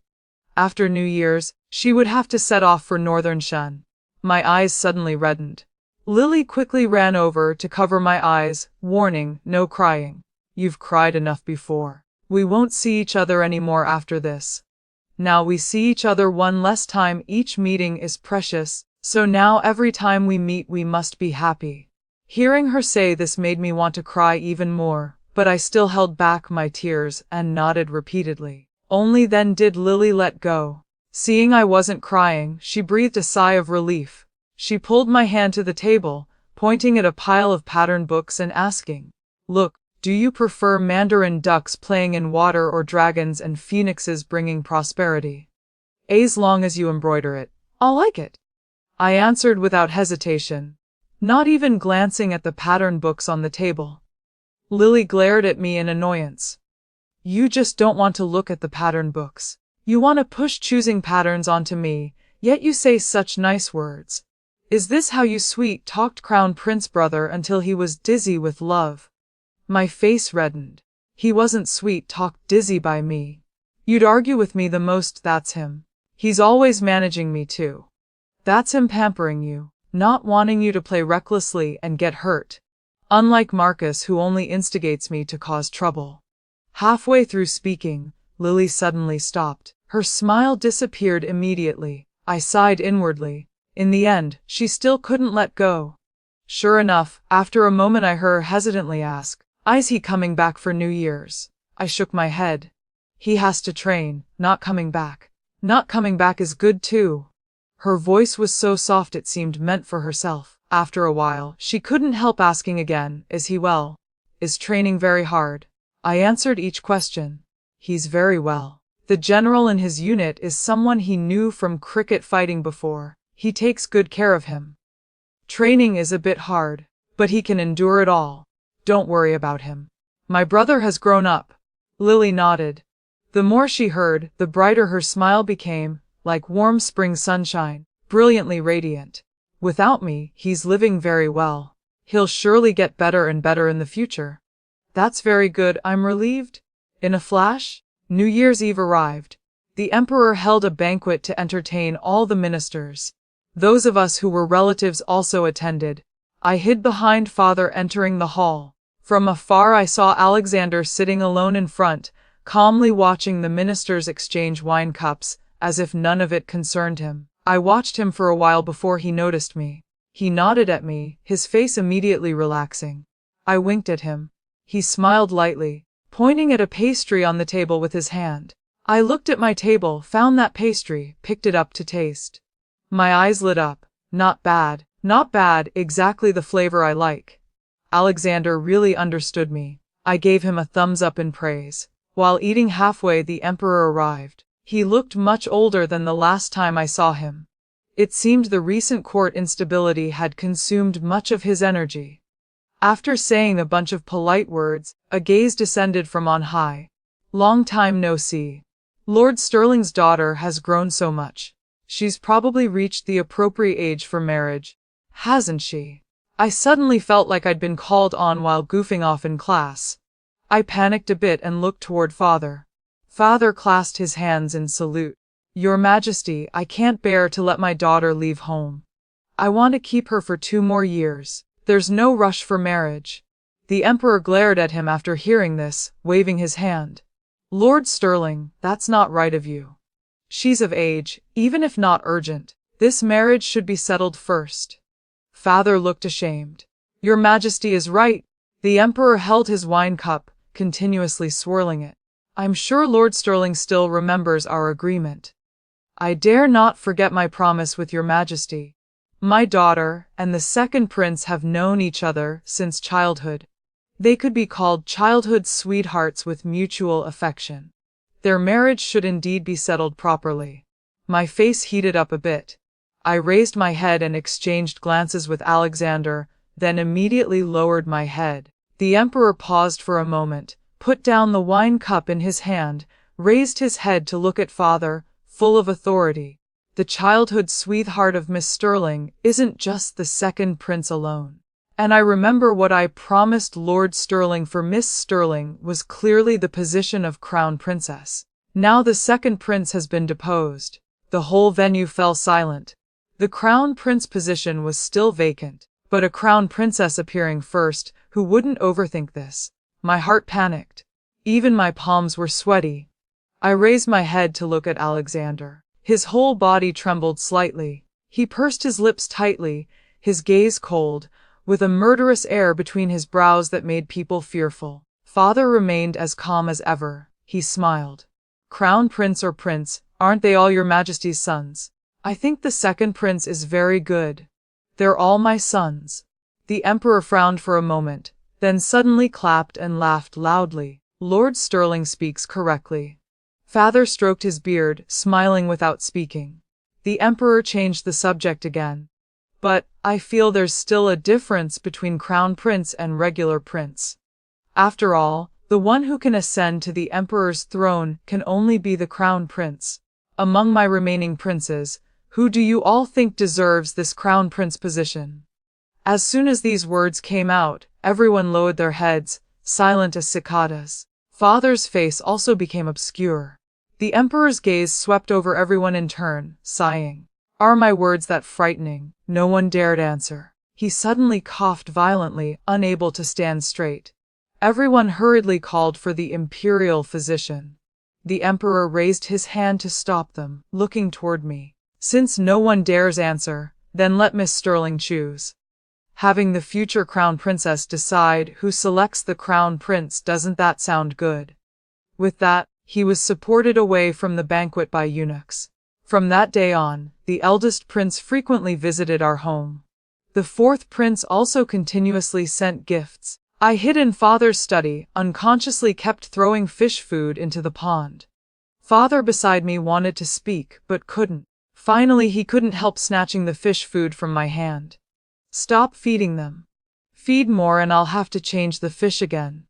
With no fish food in hand, I sighed looking at father. Father, do you think His Majesty has gone mad? Ooh, watch your mouth. You don't want to live. Father was so scared he dropped the fish food. I lowered my voice. Father, what is His Majesty really thinking? Having me choose a crown prince for him. You think too highly of yourself. Father picked up the fish food and glared at me. You don't believe it either. But why is he playing this game? It's giving me such a headache. Father's expression also became serious. His Majesty's health has been getting worse lately. I'm afraid he doesn't have much time left. He'd already groomed a crown prince well, but now that one can't take on this heavy responsibility anymore, he must quickly choose a new successor. And this is the first test he's giving the eldest prince and fourth prince. So my marriage was just an exam question in others' eyes. How absurd. What can this test? I was somewhat confused. You really think the focus is on you? The people they want to win over are me. The test is naturally on me. Previously in court I never sided with any faction. This time His Majesty isn't just testing them, he's also forcing me to choose. I held my head with both hands and squatted on the ground. Too complicated. Feels like I need to grow another brain. So I'm just an exam question, just the factor leading to the answer. Then who will Father choose? I won't choose anyone. But didn't Father say His Majesty is forcing you to choose? Father looked at me like I was an idiot. Just because His Majesty wants me to choose means I have to choose. Then what's the point of me being Prime Minister? Father's expression was bland, his tone very calm, but his whole body radiated an authority that couldn't be denied. He looked at me and smiled. Being a minister, the most interesting thing is matching wits with the Emperor. His Majesty hasn't issued an edict, why should I come play? Choosing the wrong side could have very serious consequences. I blinked dumbly and nodded, then dejectedly lowered my head. Having modern person's memories is useless, it still doesn't make me smart. I'm still completely outplayed by ancient people. Next, what should I do? A large hand was placed on my head. I looked up to see Father's gentle gaze, gently comforting me. Arya, don't worry. With Father here, I absolutely won't let you do something you don't want to. Don't say any more. Father's greatest wish in life is for you children to live freely. Next, you don't need to do anything. Whether eldest prince or fourth prince invites you, you don't need to pay attention. Leave the rest to Father. When I went to see Alexander, he was practicing calligraphy in his study. Seeing me arrive, he just calmly put down his brush and looked at me. Arya, you're here? I'm not happy. Alexander, I'm about to marry someone else to be their crown princess. Aren't you sad at all? He answered without hesitation. Not sad. I immediately glared at him angrily and slammed the table. Alexander, I'm about to get angry. Alexander frowned, pulling my hand over, distressedly gently rubbing my palm. Why use so much force? Your hand is all red. Because you made me angry. If you're angry, then hit me. Won't hitting the table hurt your hand? He spoke seriously with a matter-of-fact expression. I suddenly couldn't be angry anymore. Softened. I'm not hurt. I paused, withdrew my hand and looked at him warily. Alexander, are you giving up again? What nonsense are you thinking? Alexander smiled lightly. I'm not sad because I absolutely won't let you marry someone else. His voice was gentle, but his eyes were frighteningly bright. His gaze practically stared at me, making my heart skip half a beat. I squatted down, lying on his legs, looking up at him. Alexander, I won't marry anyone else. The person I want to marry from beginning to end is only you. Alexander, whose face had been somewhat gloomy, heard my words, and intense emotion appeared in his eyes that was hard to control. He raised his hand, but stopped in mid-air, as if trying hard to restrain something. I immediately moved my head closer, rubbing against his hand, smiling at him. Alexander, this time I'm being merciful, letting you pat me once. He froze for a moment. His gaze instantly softened and his hand came down, but only brushed through my long hair. Arya, as long as you choose me and I need you, I only want you. You are my everything. I won't let anyone take you away. I just nodded. In the following days everyone was busy. Only I was idle to the point of panic, sitting by the pond at home fishing. Those previous stupid Yanji carp had long been eaten. The new batch was very clever, completely ignoring my bait. After half a day without catching any, I angrily threw down the fishing rod. Behind me suddenly came a mocking voice. Tease Kask, still such a hot temper. How did you become a sweet cake everyone's fighting over? I turned to see Marcus in armor standing not far away, smiling at me. Marcus, you're back? I exclaimed, rushing toward him. Marcus grabbed the back of my neck, pulling me away a bit, looking at me with disgust. Arya Sterling, why are you like a dog, just pouncing like that? My smile immediately vanished. I knocked his hand away and turned to leave. Marcus hurried after me, continuously apologizing. Not really. You're angry already. Arya Sterling. Good sister, I apologize. Don't be so petty. I didn't say a word, walking faster and faster. Marcus got anxious and shouted at me. I went through so much difficulty to come back once. You won't even call me brother. I came back specifically for you. I stopped and turned around. Why do you say you came back for me? I misspoke. I looked at him suspiciously. Marcus seemed to know he'd said something wrong. He quickly covered his mouth, continuously shaking his head. I asked again and again, but he kept his mouth shut and wouldn't speak. When I pushed too hard, I went to the pond's edge, threatening him. Marcus, if you don't tell me, I'll jump in to feed the fish. The new fish can't eat you. Marcus muttered under his breath. I heard that. I gritted my teeth looking at him, pretending to jump. Finally he panicked. All right, I'll tell you, okay? Actually, Father told me to come back. My expression was puzzled. I looked at him. Marcus's face was extremely aggrieved. He pulled me aside and explained in a low voice.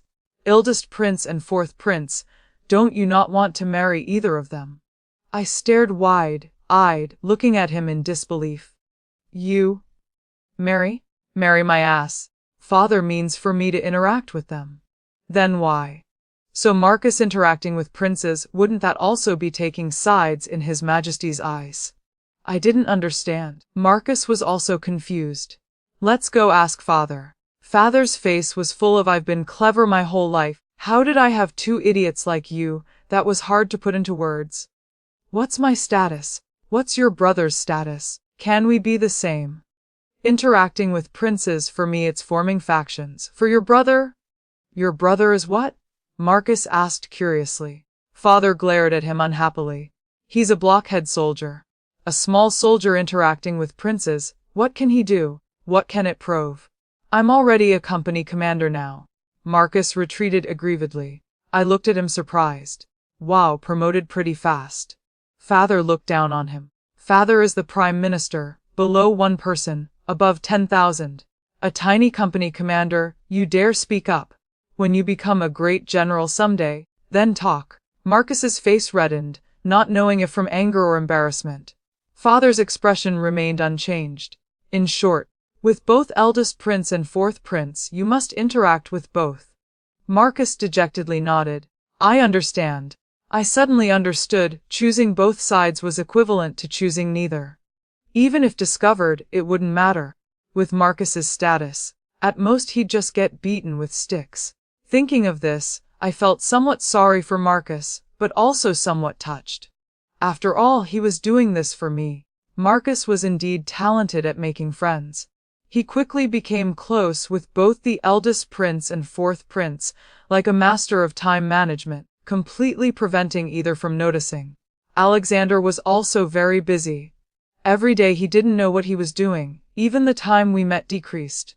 Father was busy too, spending all day in his study, either writing letters or reading letters. I felt like our carrier pigeons were getting thin. Then he was summoned to the palace several times. I didn't know what he discussed with the emperor, but the emperor never mentioned having me choose a crown prince again. On court, he even actively said that was just a joke. I originally thought this matter would pass peacefully, until I went looking for father and accidentally overheard his conversation with Marcus. Cow, father, am I your biological son? Can you be gentler? It hurts so much. Don't move. You still want to be a great general. You're begging for mercy just from changing bandages. Generals are people too. Getting hurt hurts. Shut up. Knowing this assassination attempt was the eldest prince's test, why didn't you dodge? Assassinate Marcus, and he got injured. I pushed open the door without hesitation and entered. Seeing his shoulder covered in blood, my eyes immediately reddened. What happened? Area, it's fine. I just accidentally got hurt while sparring at the martial arts platform. Just a small injury. Marcus was clearly somewhat panicked. I grabbed him wanting to see the wound clearly, but he kept struggling, not wanting me to see. Oh, just a small injury really. It's fine. Shut up, I scolded him. Only then did he stop struggling. That wound on his left shoulder was a penetrating injury, looking like an arrow wound. My tears immediately fell. Marcus, stop lying to me. I already know everything. Are you stupid? When arrows fly at you, if I dodge, what about you? Marcus reached up and flicked my forehead. His strike was neither light nor heavy, hurting just enough to make me jump in place. My tears also held back. I covered my forehead, both hurt and angry.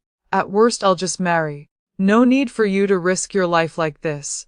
That arrow, if it had been off by just a bit and hit his chest, it would have been a fatal injury. In this era, even immortals couldn't save him. Marcus looked at me jumping on one foot and laughed happily. Haha, that won't do. I'm your big brother. How can I watch my little sister sacrifice her lifetime happiness? What big brother? You were only born 1 hour earlier than me. That still makes me your big brother. I was furious but couldn't say anything to refute. Marcus showed his white teeth, smiling proudly. Father watched us too and sighed. All right, this matter is settled. I've already hinted to His Majesty that I, Sterling, won't side with any faction. But in the future, whether eldest prince or fourth prince ascends the throne, the Sterling family will support from the side, even if it means sacrificing Sterling family lives. After this, His Majesty probably won't mention Arya's marriage again. My heart had complex feelings. Father, it's not worth it for my marriage. Not just for you. Arya, sitting in a high position, when imperial power changes I couldn't avoid it anyway. Planning ahead certainly isn't wrong. Besides, letting His Majesty think he's grasped my weakness, won't he feel more at ease? I understood Father's meaning, but after all was said and done, this matter still arose because of me. Father's initial motive was still for me. I felt both touched and ashamed, while also feeling lost. What's so great about sitting in a high position? In the end, success or failure is just the Emperor's word. Under imperial power, everyone is ants. Commoners' lives are like grass. Freedom and fairness seem to have never existed. After Marcus's wound mostly healed, it was time for Lily's marriage alliance. I went to see her off on the final journey. The princess's marriage alliance procession was grand and enthusiastic. Lily wore beautiful red wedding clothes, stunning. She took out a land deed from her sleeve and gave it to me. I took it and looked, it was a shop. She nodded. This is a pastry shop I'm giving you. I froze, suddenly remembering when the four of us gathered at Fragrant Pavilion before. I watched Marcus and Lily playing around. Alexander protected me beside them. Lily even joked about wanting to open a pastry shop with me, splitting profits 30-70. That scene seemed like just yesterday, but now Lily was marrying far away. Alexander was crippled and deposed. Marcus was also forced to interact with various princes, constantly in danger. It seemed like only I remained unchanged. Lily reached out to wipe the tears from my face. Turns out I'd been crying without knowing when. Arya, don't cry. I'll definitely take good care of myself. And you, look after our pastry shop. Make sure it doesn't lose money. How could it lose money? I gripped the deed tightly. I'll definitely make it flourish. When you return, you'll see many branches.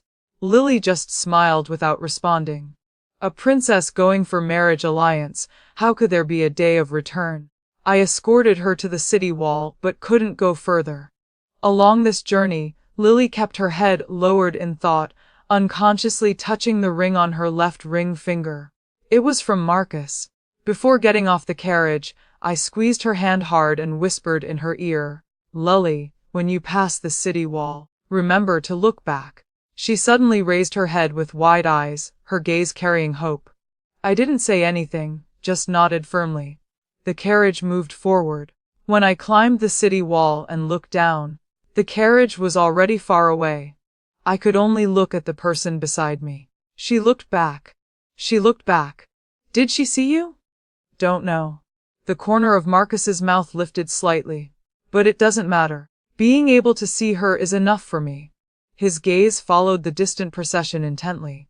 Even when it became a small black dot, he still stood motionless. He probably wanted to immediately chase after Lily, right?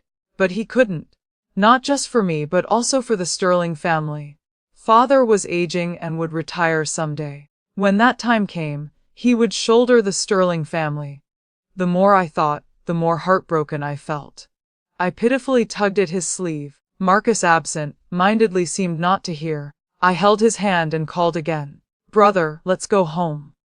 Only then did Marcus come back to his senses. He turned and smiled at me. Let's go home.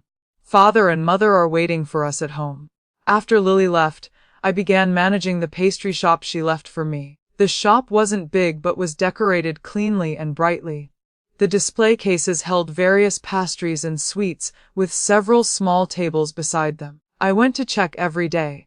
Besides accounting, I also researched new pastries and milk tea to sell. Business was very good with constant customers. Too bad Lily couldn't see it. Father and Alexander were still very busy. I heard from Father that His Majesty's health was declining. The entire capital exuded an atmosphere of impending storm. And at this critical moment, news came from the border. The Northern Shen army was dissatisfied with the marriage alliance ceasefire. They captured Lily's marriage procession, declaring that either Southern Jin must gift an additional city, or war would break out again, and they wanted to use the Southern Jin princess as a pre-battle sacrifice. As soon as the news came out, the whole country was shaken. The court was full of cursing, but the words were still mainly about compromise. Not one person dared to stand up and request battle. The emperor was so angry he vomited blood and fainted during morning court. Father told us about these matters with a face full of worry. This time His Majesty probably really won't make it. My heart was full of worry for Lily's safety. If we don't fight, Southern Jin loses a city, not to mention, it would leave an image of weakness in Northern Shen's hearts with endless future troubles. But if we fight, Lily probably can't keep her life. My heart worried but was powerless. The next day, the emperor finally woke from his coma but could no longer get out of bed. As soon as he woke, he summoned father and the court ministers to the palace. Not long after, one edict after another was transmitted from the palace. Confer the eldest prince as Prince An and concurrent general of flying cavalry. Immediately proceed to the border to negotiate with Northern Shen. Confer the second prince as Prince Qin with the fief of Yangzhou. Immediately proceed to the fief. Establish the fourth prince as crown prince. During His Majesty's recuperation, temporarily supervise the country and handle government affairs. Grant in marriage the Prime Minister's legitimate daughter Arya Sterling to Crown Prince Henry, to be married today. After receiving the edict, my head was in complete chaos. My thoughts became a tangled mess. I knelt on the ground motionless. I fell into confusion. Father looked at me and sighed, reaching out to help me up, his face full of self-blame. Arya, Father apologizes to you. In the end, we still couldn't avoid it. Having me isn't enough. Why won't His Majesty still let Arya go? Marcus's face was also pale. It's just adding another layer of insurance. Father spoke leisurely. His Majesty sending the eldest and second princes away from the capital is precisely so the fourth prince can smoothly succeed to the throne. Marcus grew more worried. Why did His Majesty decide on the fourth prince? Father glared at him, lowering his voice. After interacting with the two princes for so long, haven't you noticed anything? Of the 6 ministry officials in court, the fourth prince has won over more than half. If His Majesty doesn't choose him, who else? Then how did the fourth prince accomplish this? Just 2 things, money and power, plus wanting to accumulate merit as a supporting minister. Marcus's face turned pale and he didn't speak anymore, just looking at me worriedly like father. I steadied my spirit and smiled at them. Don't worry about me. The imperial edict has been issued, can we resist it? Besides, I'm going to be crown princess, not going to prison. Lily will also be safe. These are all good things. His Majesty having the eldest prince go negotiate rather than confront the enemy showed his intention to compromise. If Southern Jin was willing to compromise, Lily would be fine. Marcus was somewhat moved and turned his head. If these are good things, why is your smile so ugly? My face immediately stiffened. I reached out to hit Marcus. Get lost. Do you have to expose me? This is more like Arya Sterling. Marcus smiled. If you don't want to marry, then don't marry. Father also stroked his beard. Arya, no matter what happens, just remember, with father here, I absolutely won't let you be wronged. I pouted and burst into tears. Wah, father, brother, why are you so good to me? Because we're family. Family being good to you. What other reason is needed? Father and Marcus frantically comforted me. I cried even harder because I knew not all families were like this. Being able to have such good family was my fortune. How could I watch them just blindly pay the price? I secretly went to find Alexander. When I arrived, he was leaning on a pillar practicing walking, but accidentally fell to the ground. Alexander. I hurried over to help him. Seeing me arrive, he panicked somewhat, turning his head, not wanting me to see, even wanting to avoid my hands helping him. After struggling to get him into the wheelchair, he pretended to be relaxed and smiled at me. Arya, you're here. He smiled gently, but his hands gripping the wheelchair were tight, the corners of his eyes also red. My heart felt as if gripped by those hands too, painfully hard to breathe. I bent down to look at him. Alexander, I'm sorry. Alexander quietly looked at me. Arya, don't apologize to me. You haven't wronged me in any way. No, I have wronged you. Because I'm about to break my promise. I shook my head, choking up. Tears blurred my vision. I rested my head on his legs, not daring to look at him. I said I would always be by your side, but now I can't anymore. I have to marry someone else. If I were alone, I definitely wouldn't hesitate to go with you. But I have parents, I have Marcus. I can't watch them fall into danger for me alone. Do you know? Father had already arranged for me to fake death and escape. They thought I didn't know, but actually I knew everything. So I won't follow their plan. It happened too suddenly with too little time. This plan isn't perfect. I can't watch them take risks. I'm sorry, Alexander. Compared to my personal happiness, the Sterling family is more important to me. So I'll marry Henry and become his crown princess. In my previous life, I never experienced any family affection. In this life, they gave me love I'd never had before, as if wanting to make up for what I lacked in my previous life. So it also made me more afraid of loss. When the princess went for the marriage alliance, hadn't Marcus thought about taking Lily and eloping? He had thought about it, but the consequences we couldn't bear. For the Sterling family, he endured. Now it was my turn. How could I selfishly push all responsibility onto them? Alexander always quietly listened to me speak. Only when I finished did he, like coaxing a child, gently pat my back. He said, "It's okay, Arya. How could I make things difficult for you? I'll support all your decisions." He didn't blame me but comforted me. My heart felt even worse. Tears completely broke through. I cried uglily. Alexander? Why are you so good? Why don't you blame me? You could hit me or scold me. Alexander paused. The corners of his eyes reddened a bit, but his gaze remained gentle. He looked at me and smiled. The young lady I've lovingly raised since childhood, how could I bear to hit or scold her? I raised my head to look at him. He was still the handsome youth in my memories. Then what about you? I asked. You're always worrying about me, but what about you? Do you think about yourself? Don't worry, Arya. I know what I must do. I've thought about it long enough. I promise you, I'll definitely be fine. Alexander's gaze was more determined than ever. I didn't fully understand his words, but as long as he said it, I would believe it. Because what he promised me, he had never broken. The day Alexander left for his fief, I didn't see him off. I was busy preparing for the wedding with Henry. His Majesty's health couldn't last much longer. The wedding needed to be completed quickly, so preparations were all very rushed. On the wedding day, Mother combed my hair. She didn't say other auspicious words. Our family was never one to follow conventions anyway. Mother just hopes you'll be safe and happy in the future. I couldn't bear it and turned to hug Mother's waist. Mother, if possible, I really hope I could never marry anyone and just stay with Father and Mother. Why say such foolish words? What daughter doesn't marry? Mother stroked my head. Come now, it's time. The weather is cold, drink some wine to warm up. You'll have to get in the wedding sedan soon. Mother handed me a cup of wine. I laughed. Mother, you're learning Father's bad tricks too. Tell me, what did you put in this wine? Mother showed anxiety. Arya, Father and Mother are doing this for you. Just drink this cup of wine. I interrupted her. I'm also a Sterling. How can I let everyone risk their lives while I run away? Anyway, I'm not drinking this wine. With that, I waved my hand and knocked the wine cup to the ground.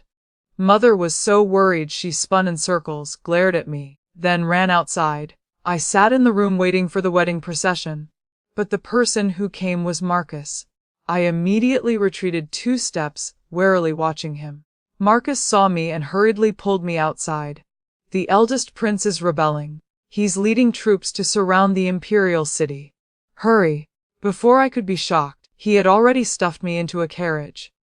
Looking outside from within, it was indeed chaos everywhere. Many soldiers were running back and forth. I quickly lowered the curtain to hide. Marcus hadn't lied to me. The eldest prince really had rebelled. My heart was in turmoil. I hurriedly asked the coachman, "Did Marcus say where we're going?" The servant answered, "Miss, to a house young master bought in advance. It's surrounded by common civilians. The soldiers won't go there." I nodded, but before I could organize my tangled thoughts, the carriage suddenly stopped. "Are we there already?" No one answered. Lifting the carriage curtain, I saw a troop of soldiers had surrounded the carriage. The general leading them clasped his hands toward me.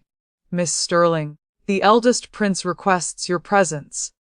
I didn't understand why the eldest prince would look for me at this time, but I could only follow them. On the way to the imperial palace, blood flowed like rivers inside. Clearly there had been a fierce battle. His Majesty was forced to sit at his desk, still wearing nightclothes. Fourth Prince Henry was wearing wedding robes, forced to kneel on the ground. His usual noble son appearance was gone, and eldest Prince William wore blood-red armor, standing with the posture of a victor looking down at them. Seeing me arrive, he laughed loudly toward the Emperor. "Father Emperor, my crown princess has also arrived. When will the edict establishing the crown prince be issued?" The Emperor's expression suddenly changed. He angrily shouted, "You rebellious creature! You're rebelling against your superiors, disloyal and unfilial. Aren't you afraid of historical judgment? Aren't you afraid of future generations mocking you? Aren't you afraid the world will curse you for illegitimately seizing the throne?" Cough, cough. His body trembled from rage and illness, then violently coughed. William smiled contemptuously. "That's why I still haven't killed you, Father Emperor. I only want you to establish me as crown prince, then retire to Fuguang Temple to recuperate. You're still the Emperor." The Emperor pointed at him, panting heavily, face flushed with anger, unable to speak. William seemed not to see, continuing to provoke, "It's just changing crown princes. It's not like you haven't done it before. Look, the crown princess you designated, I've already found her." With that, everyone's gazes focused on me. I inwardly cursed William, this dead dog wanting to kill his father and dragging me in as a shield. Finally the Emperor was forced to issue the edict. Fourth Prince Henry was deposed, confined to the prince's mansion for life without being allowed out. Eldest Prince William was established as crown prince, and I was still the crown princess. This road to the top, walking until now, only I remained. Even if I wanted to get down, I couldn't.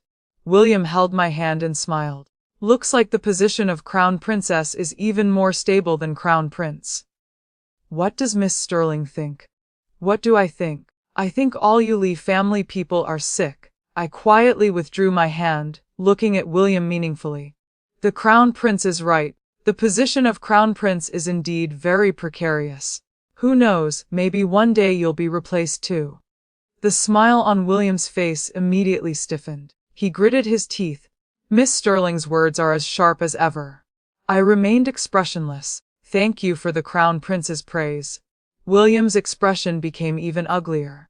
After experiencing such chaos, the wedding hear anything. I didn't expect it to be finished already. Marcus immediately breathed a sigh of relief, looking much more relaxed. After he finished changing clothes and tidying up, we went to the imperial palace together.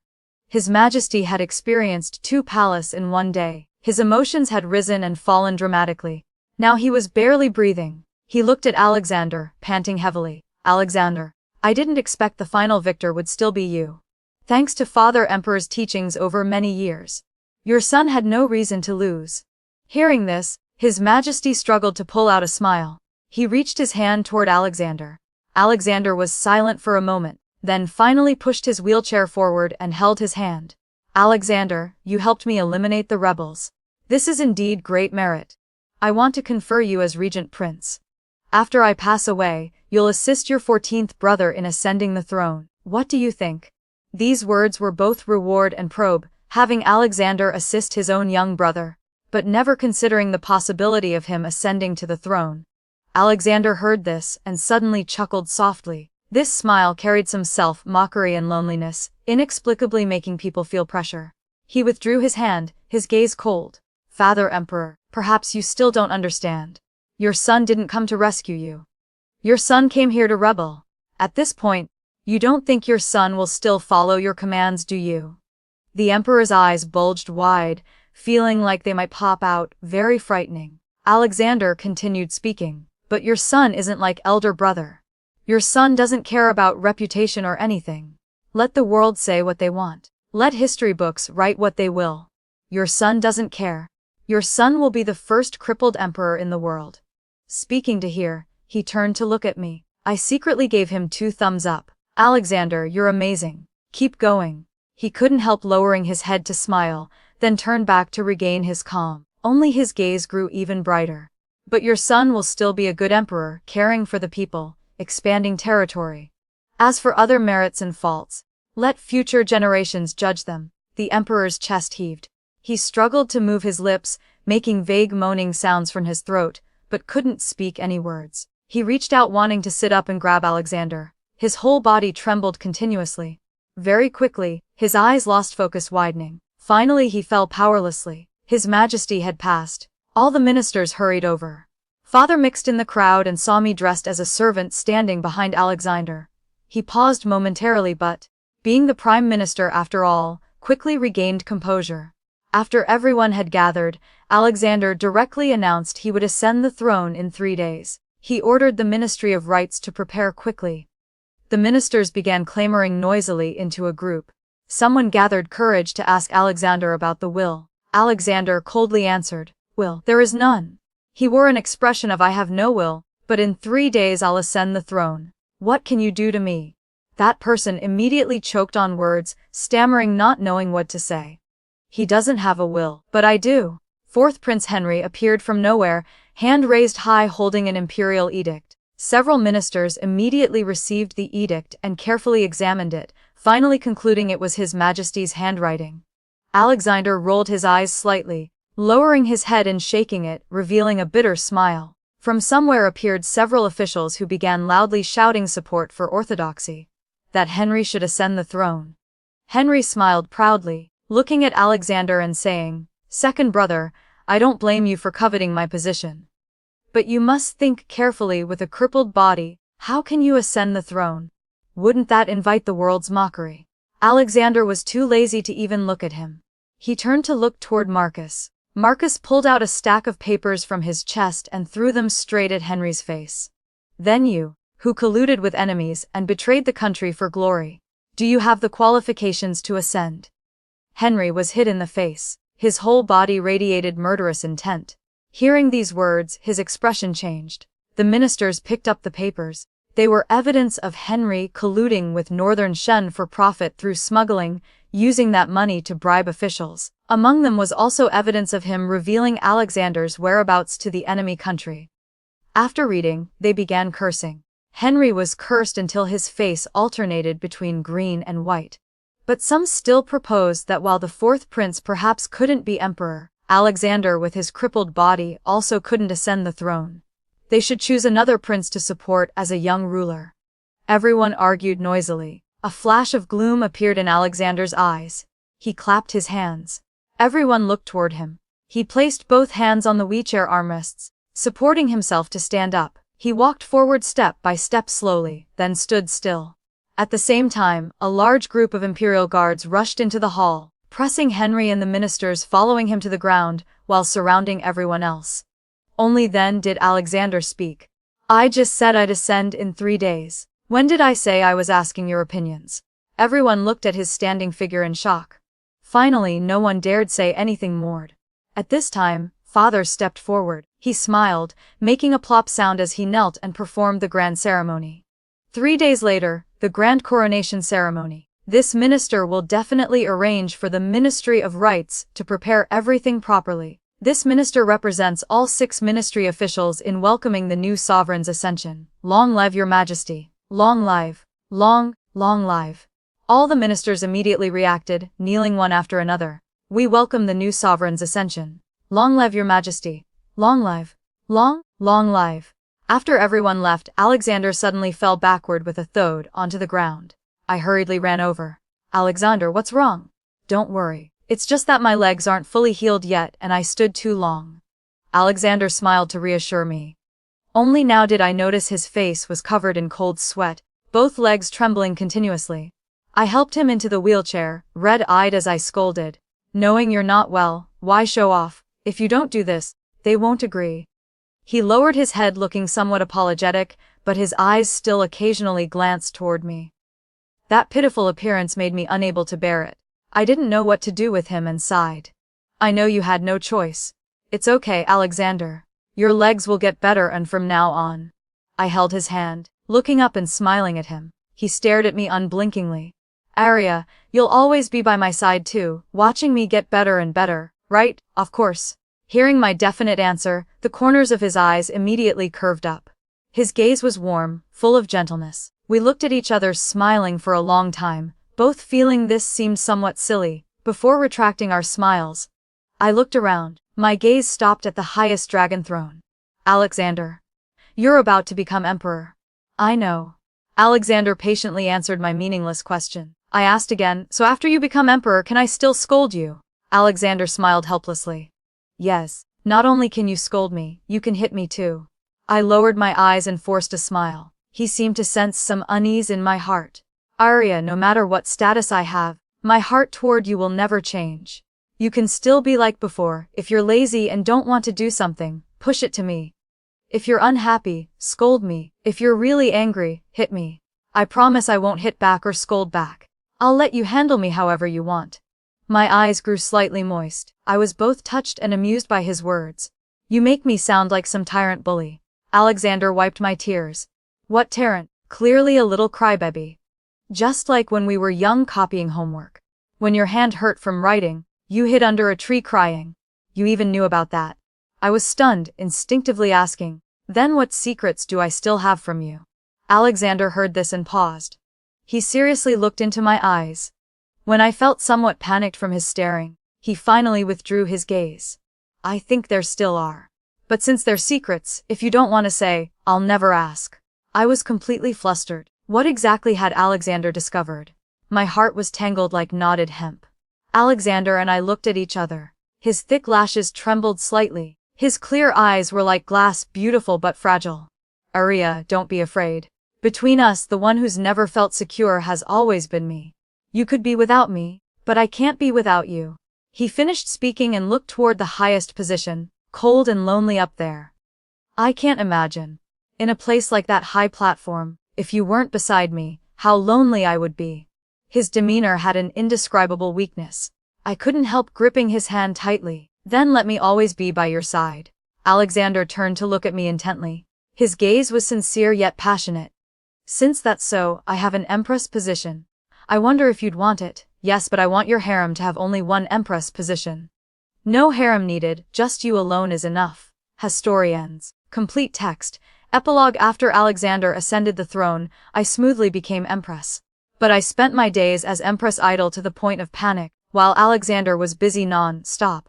The first thing he did upon becoming emperor was handle the border situation. He sent Marcus as an envoy to the border to negotiate peace with Northern Shen, but actually to secretly bring Lily back. After succeeding, he immediately deployed troops for a decisive battle with Northern Shen. He said, Southern Jin won't cede territory or pay compensation, and certainly doesn't need to rely on marriage alliances to maintain superficial peace. Only war can exchange for true peace. So even if blood must be shed, we must fight. Fight until Northern Shen trembles with fear, then war will naturally stop. Indeed, after Marcus successfully rescued Lily, war erupted immediately. But this time Southern Jin's army no longer retreated. They weren't afraid of bloodshed or sacrifice, only advancing forward. A month later, Northern Shen suffered heavy losses. Their provisions were nearly exhausted. They could only actively withdraw troops, not daring to invade again. Southern Jin won. The day Lily returned, I was calculating accounts. Gradually getting used to palace work, I discovered being empress wasn't as idle as I'd imagined. All logistics work in the imperial palace was my sole responsibility. I also had to manage finances, paying palace servants' wages on time. While calculating until dizzy, I saw Lily. My eyes immediately lit up. Labor. Living labor. Lily was also very happy to see me. Just as she was about to chat, I pressed her down at the work table and made her help calculate accounts. She was stunned, protesting angrily, Arya Sterling. I just returned after so much difficulty, and you vaguely nodded. Mum. Good, good. Be good. Help me calculate the accounts first. Lily finally finished calculating. We hugged each other crying. Lily, wah, Arya, I missed you so much. Finally finished calculating. So hard. I was already bad at math to begin with. Sob, sob, sob. Lily pushed me away. Arya Sterling, you're crying about this. I awkwardly fell silent. Actually, Marcus had long written letters telling me everything. I'd already cried several times. Now I had no more emotions. To coax Lily, I slept with her for several days, even kicking Alexander out of the room. On the 5th day, Alexander came with an imperial marriage edict. Only then did Lily happily go find Marcus. As soon as Lily left, Alexander immediately pounced on me. He buried his head in my chest, took a deep breath, then showed a satisfied expression. Sometimes I even suspected, had I been poisoned with something that made him addicted like this? I really did have the imperial physician examine me. Afterward I discovered, there really wasn't anything. Alexander simply purely liked me. A bit perverted but acceptable. I chose to lie still and let him sniff. Marcus and Lily finally got married. Marcus was so happy his mouth stretched to his ears in a grin. Father had worked hard half his life and really wanted to rest, so he actively resigned and retired. His greatest hobby now was fishing. Before he raised fish, now he fishes. Isn't that a perfect cycle? Unfortunately, Father was still an Air Force veteran. What? It means he was used to wielding power and control. Now he had to learn quiet patience by the riverside waiting for fish to bite. Life passed leisurely and comfortably. Only recently, Alexander had been somewhat abnormal. Lately he often looked at me with unwilling yet desperate gazes. Sometimes his smile even carried some self-mockery. I observed for a long time but still didn't know what illness he had. I could only coax him, accommodating him in everything. But the gentler I was with him, the more tragic and gloomy his gaze became. I felt I probably would never understand men in this lifetime, until one day I was reading in Alexander's study while he reviewed memorials beside me. Someone came to report 4th Prince Henry was drinking on the roof at midnight. He accidentally fell and broke both legs. They asked Alexander what to do. Alexander was silent for a moment, secretly glancing at me once, then said in a low voice, "Just let him fend for himself." I stared blankly at my book, thinking to myself, did Henry have some artistic illness? He used to like pretending. Now when drinking, he had to run to the rooftop to drink.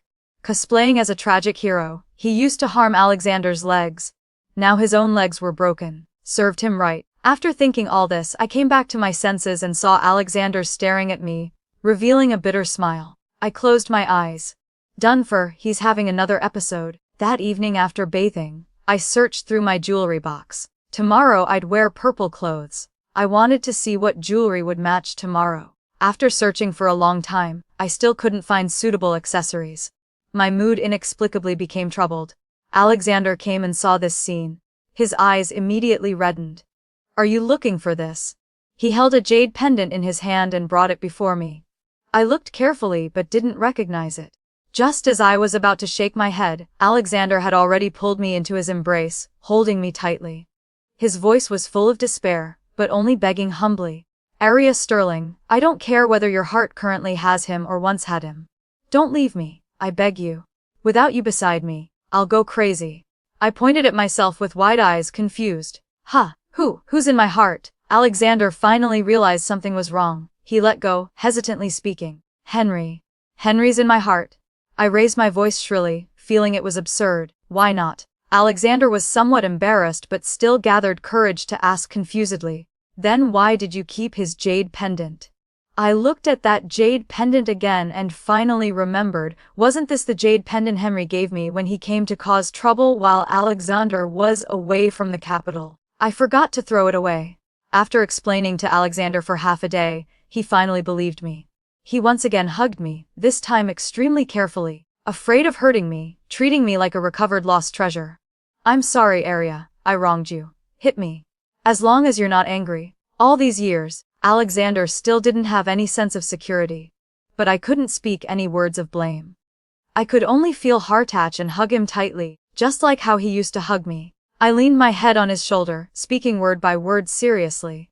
"Alexander, I love you. In this lifetime, I'll only love you alone. Arya Sterling, I will never ever leave you.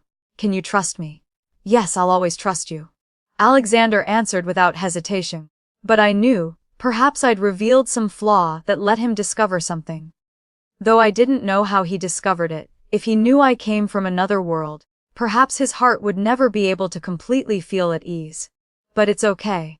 I'll use my whole life to prove to him that what I said is all true. But regarding his current distrust, I was still a bit angry. I opened my mouth and bit his shoulder. Alexander groaned softly but didn't dodge at all, just silently enduring. My heart softened. I let go. Why didn't you dodge? As long as you can stop being angry, it doesn't matter how many times you bite. Alexander seriously explained. Seeing Alexander about to offer his other shoulder for me to bite, I was so angry I didn't know what to do. After thinking, I felt too lazy to argue with him anymore. I pulled him down onto the bed. Alexander was somewhat flustered, yet somewhat expectant. He asked, "Arya, is this a new punishment?" I raised an eyebrow and smiled. "I know you don't trust me. I have no way to explain, so I can only use actions to prove it. First step, let's try having a child." Alexander's eyes lit up. "I'm very willing to cooperate with this punishment." The bed curtains slowly closed, concealing the spring scene in the room. From then on, the high platform was no longer lonely. The peak also shone with brilliant light. The end. Thank you everyone for listening to Panda Tale Channel's story. Wishing you all a wonderful day. Remember to like and subscribe to get notifications when the channel releases new videos.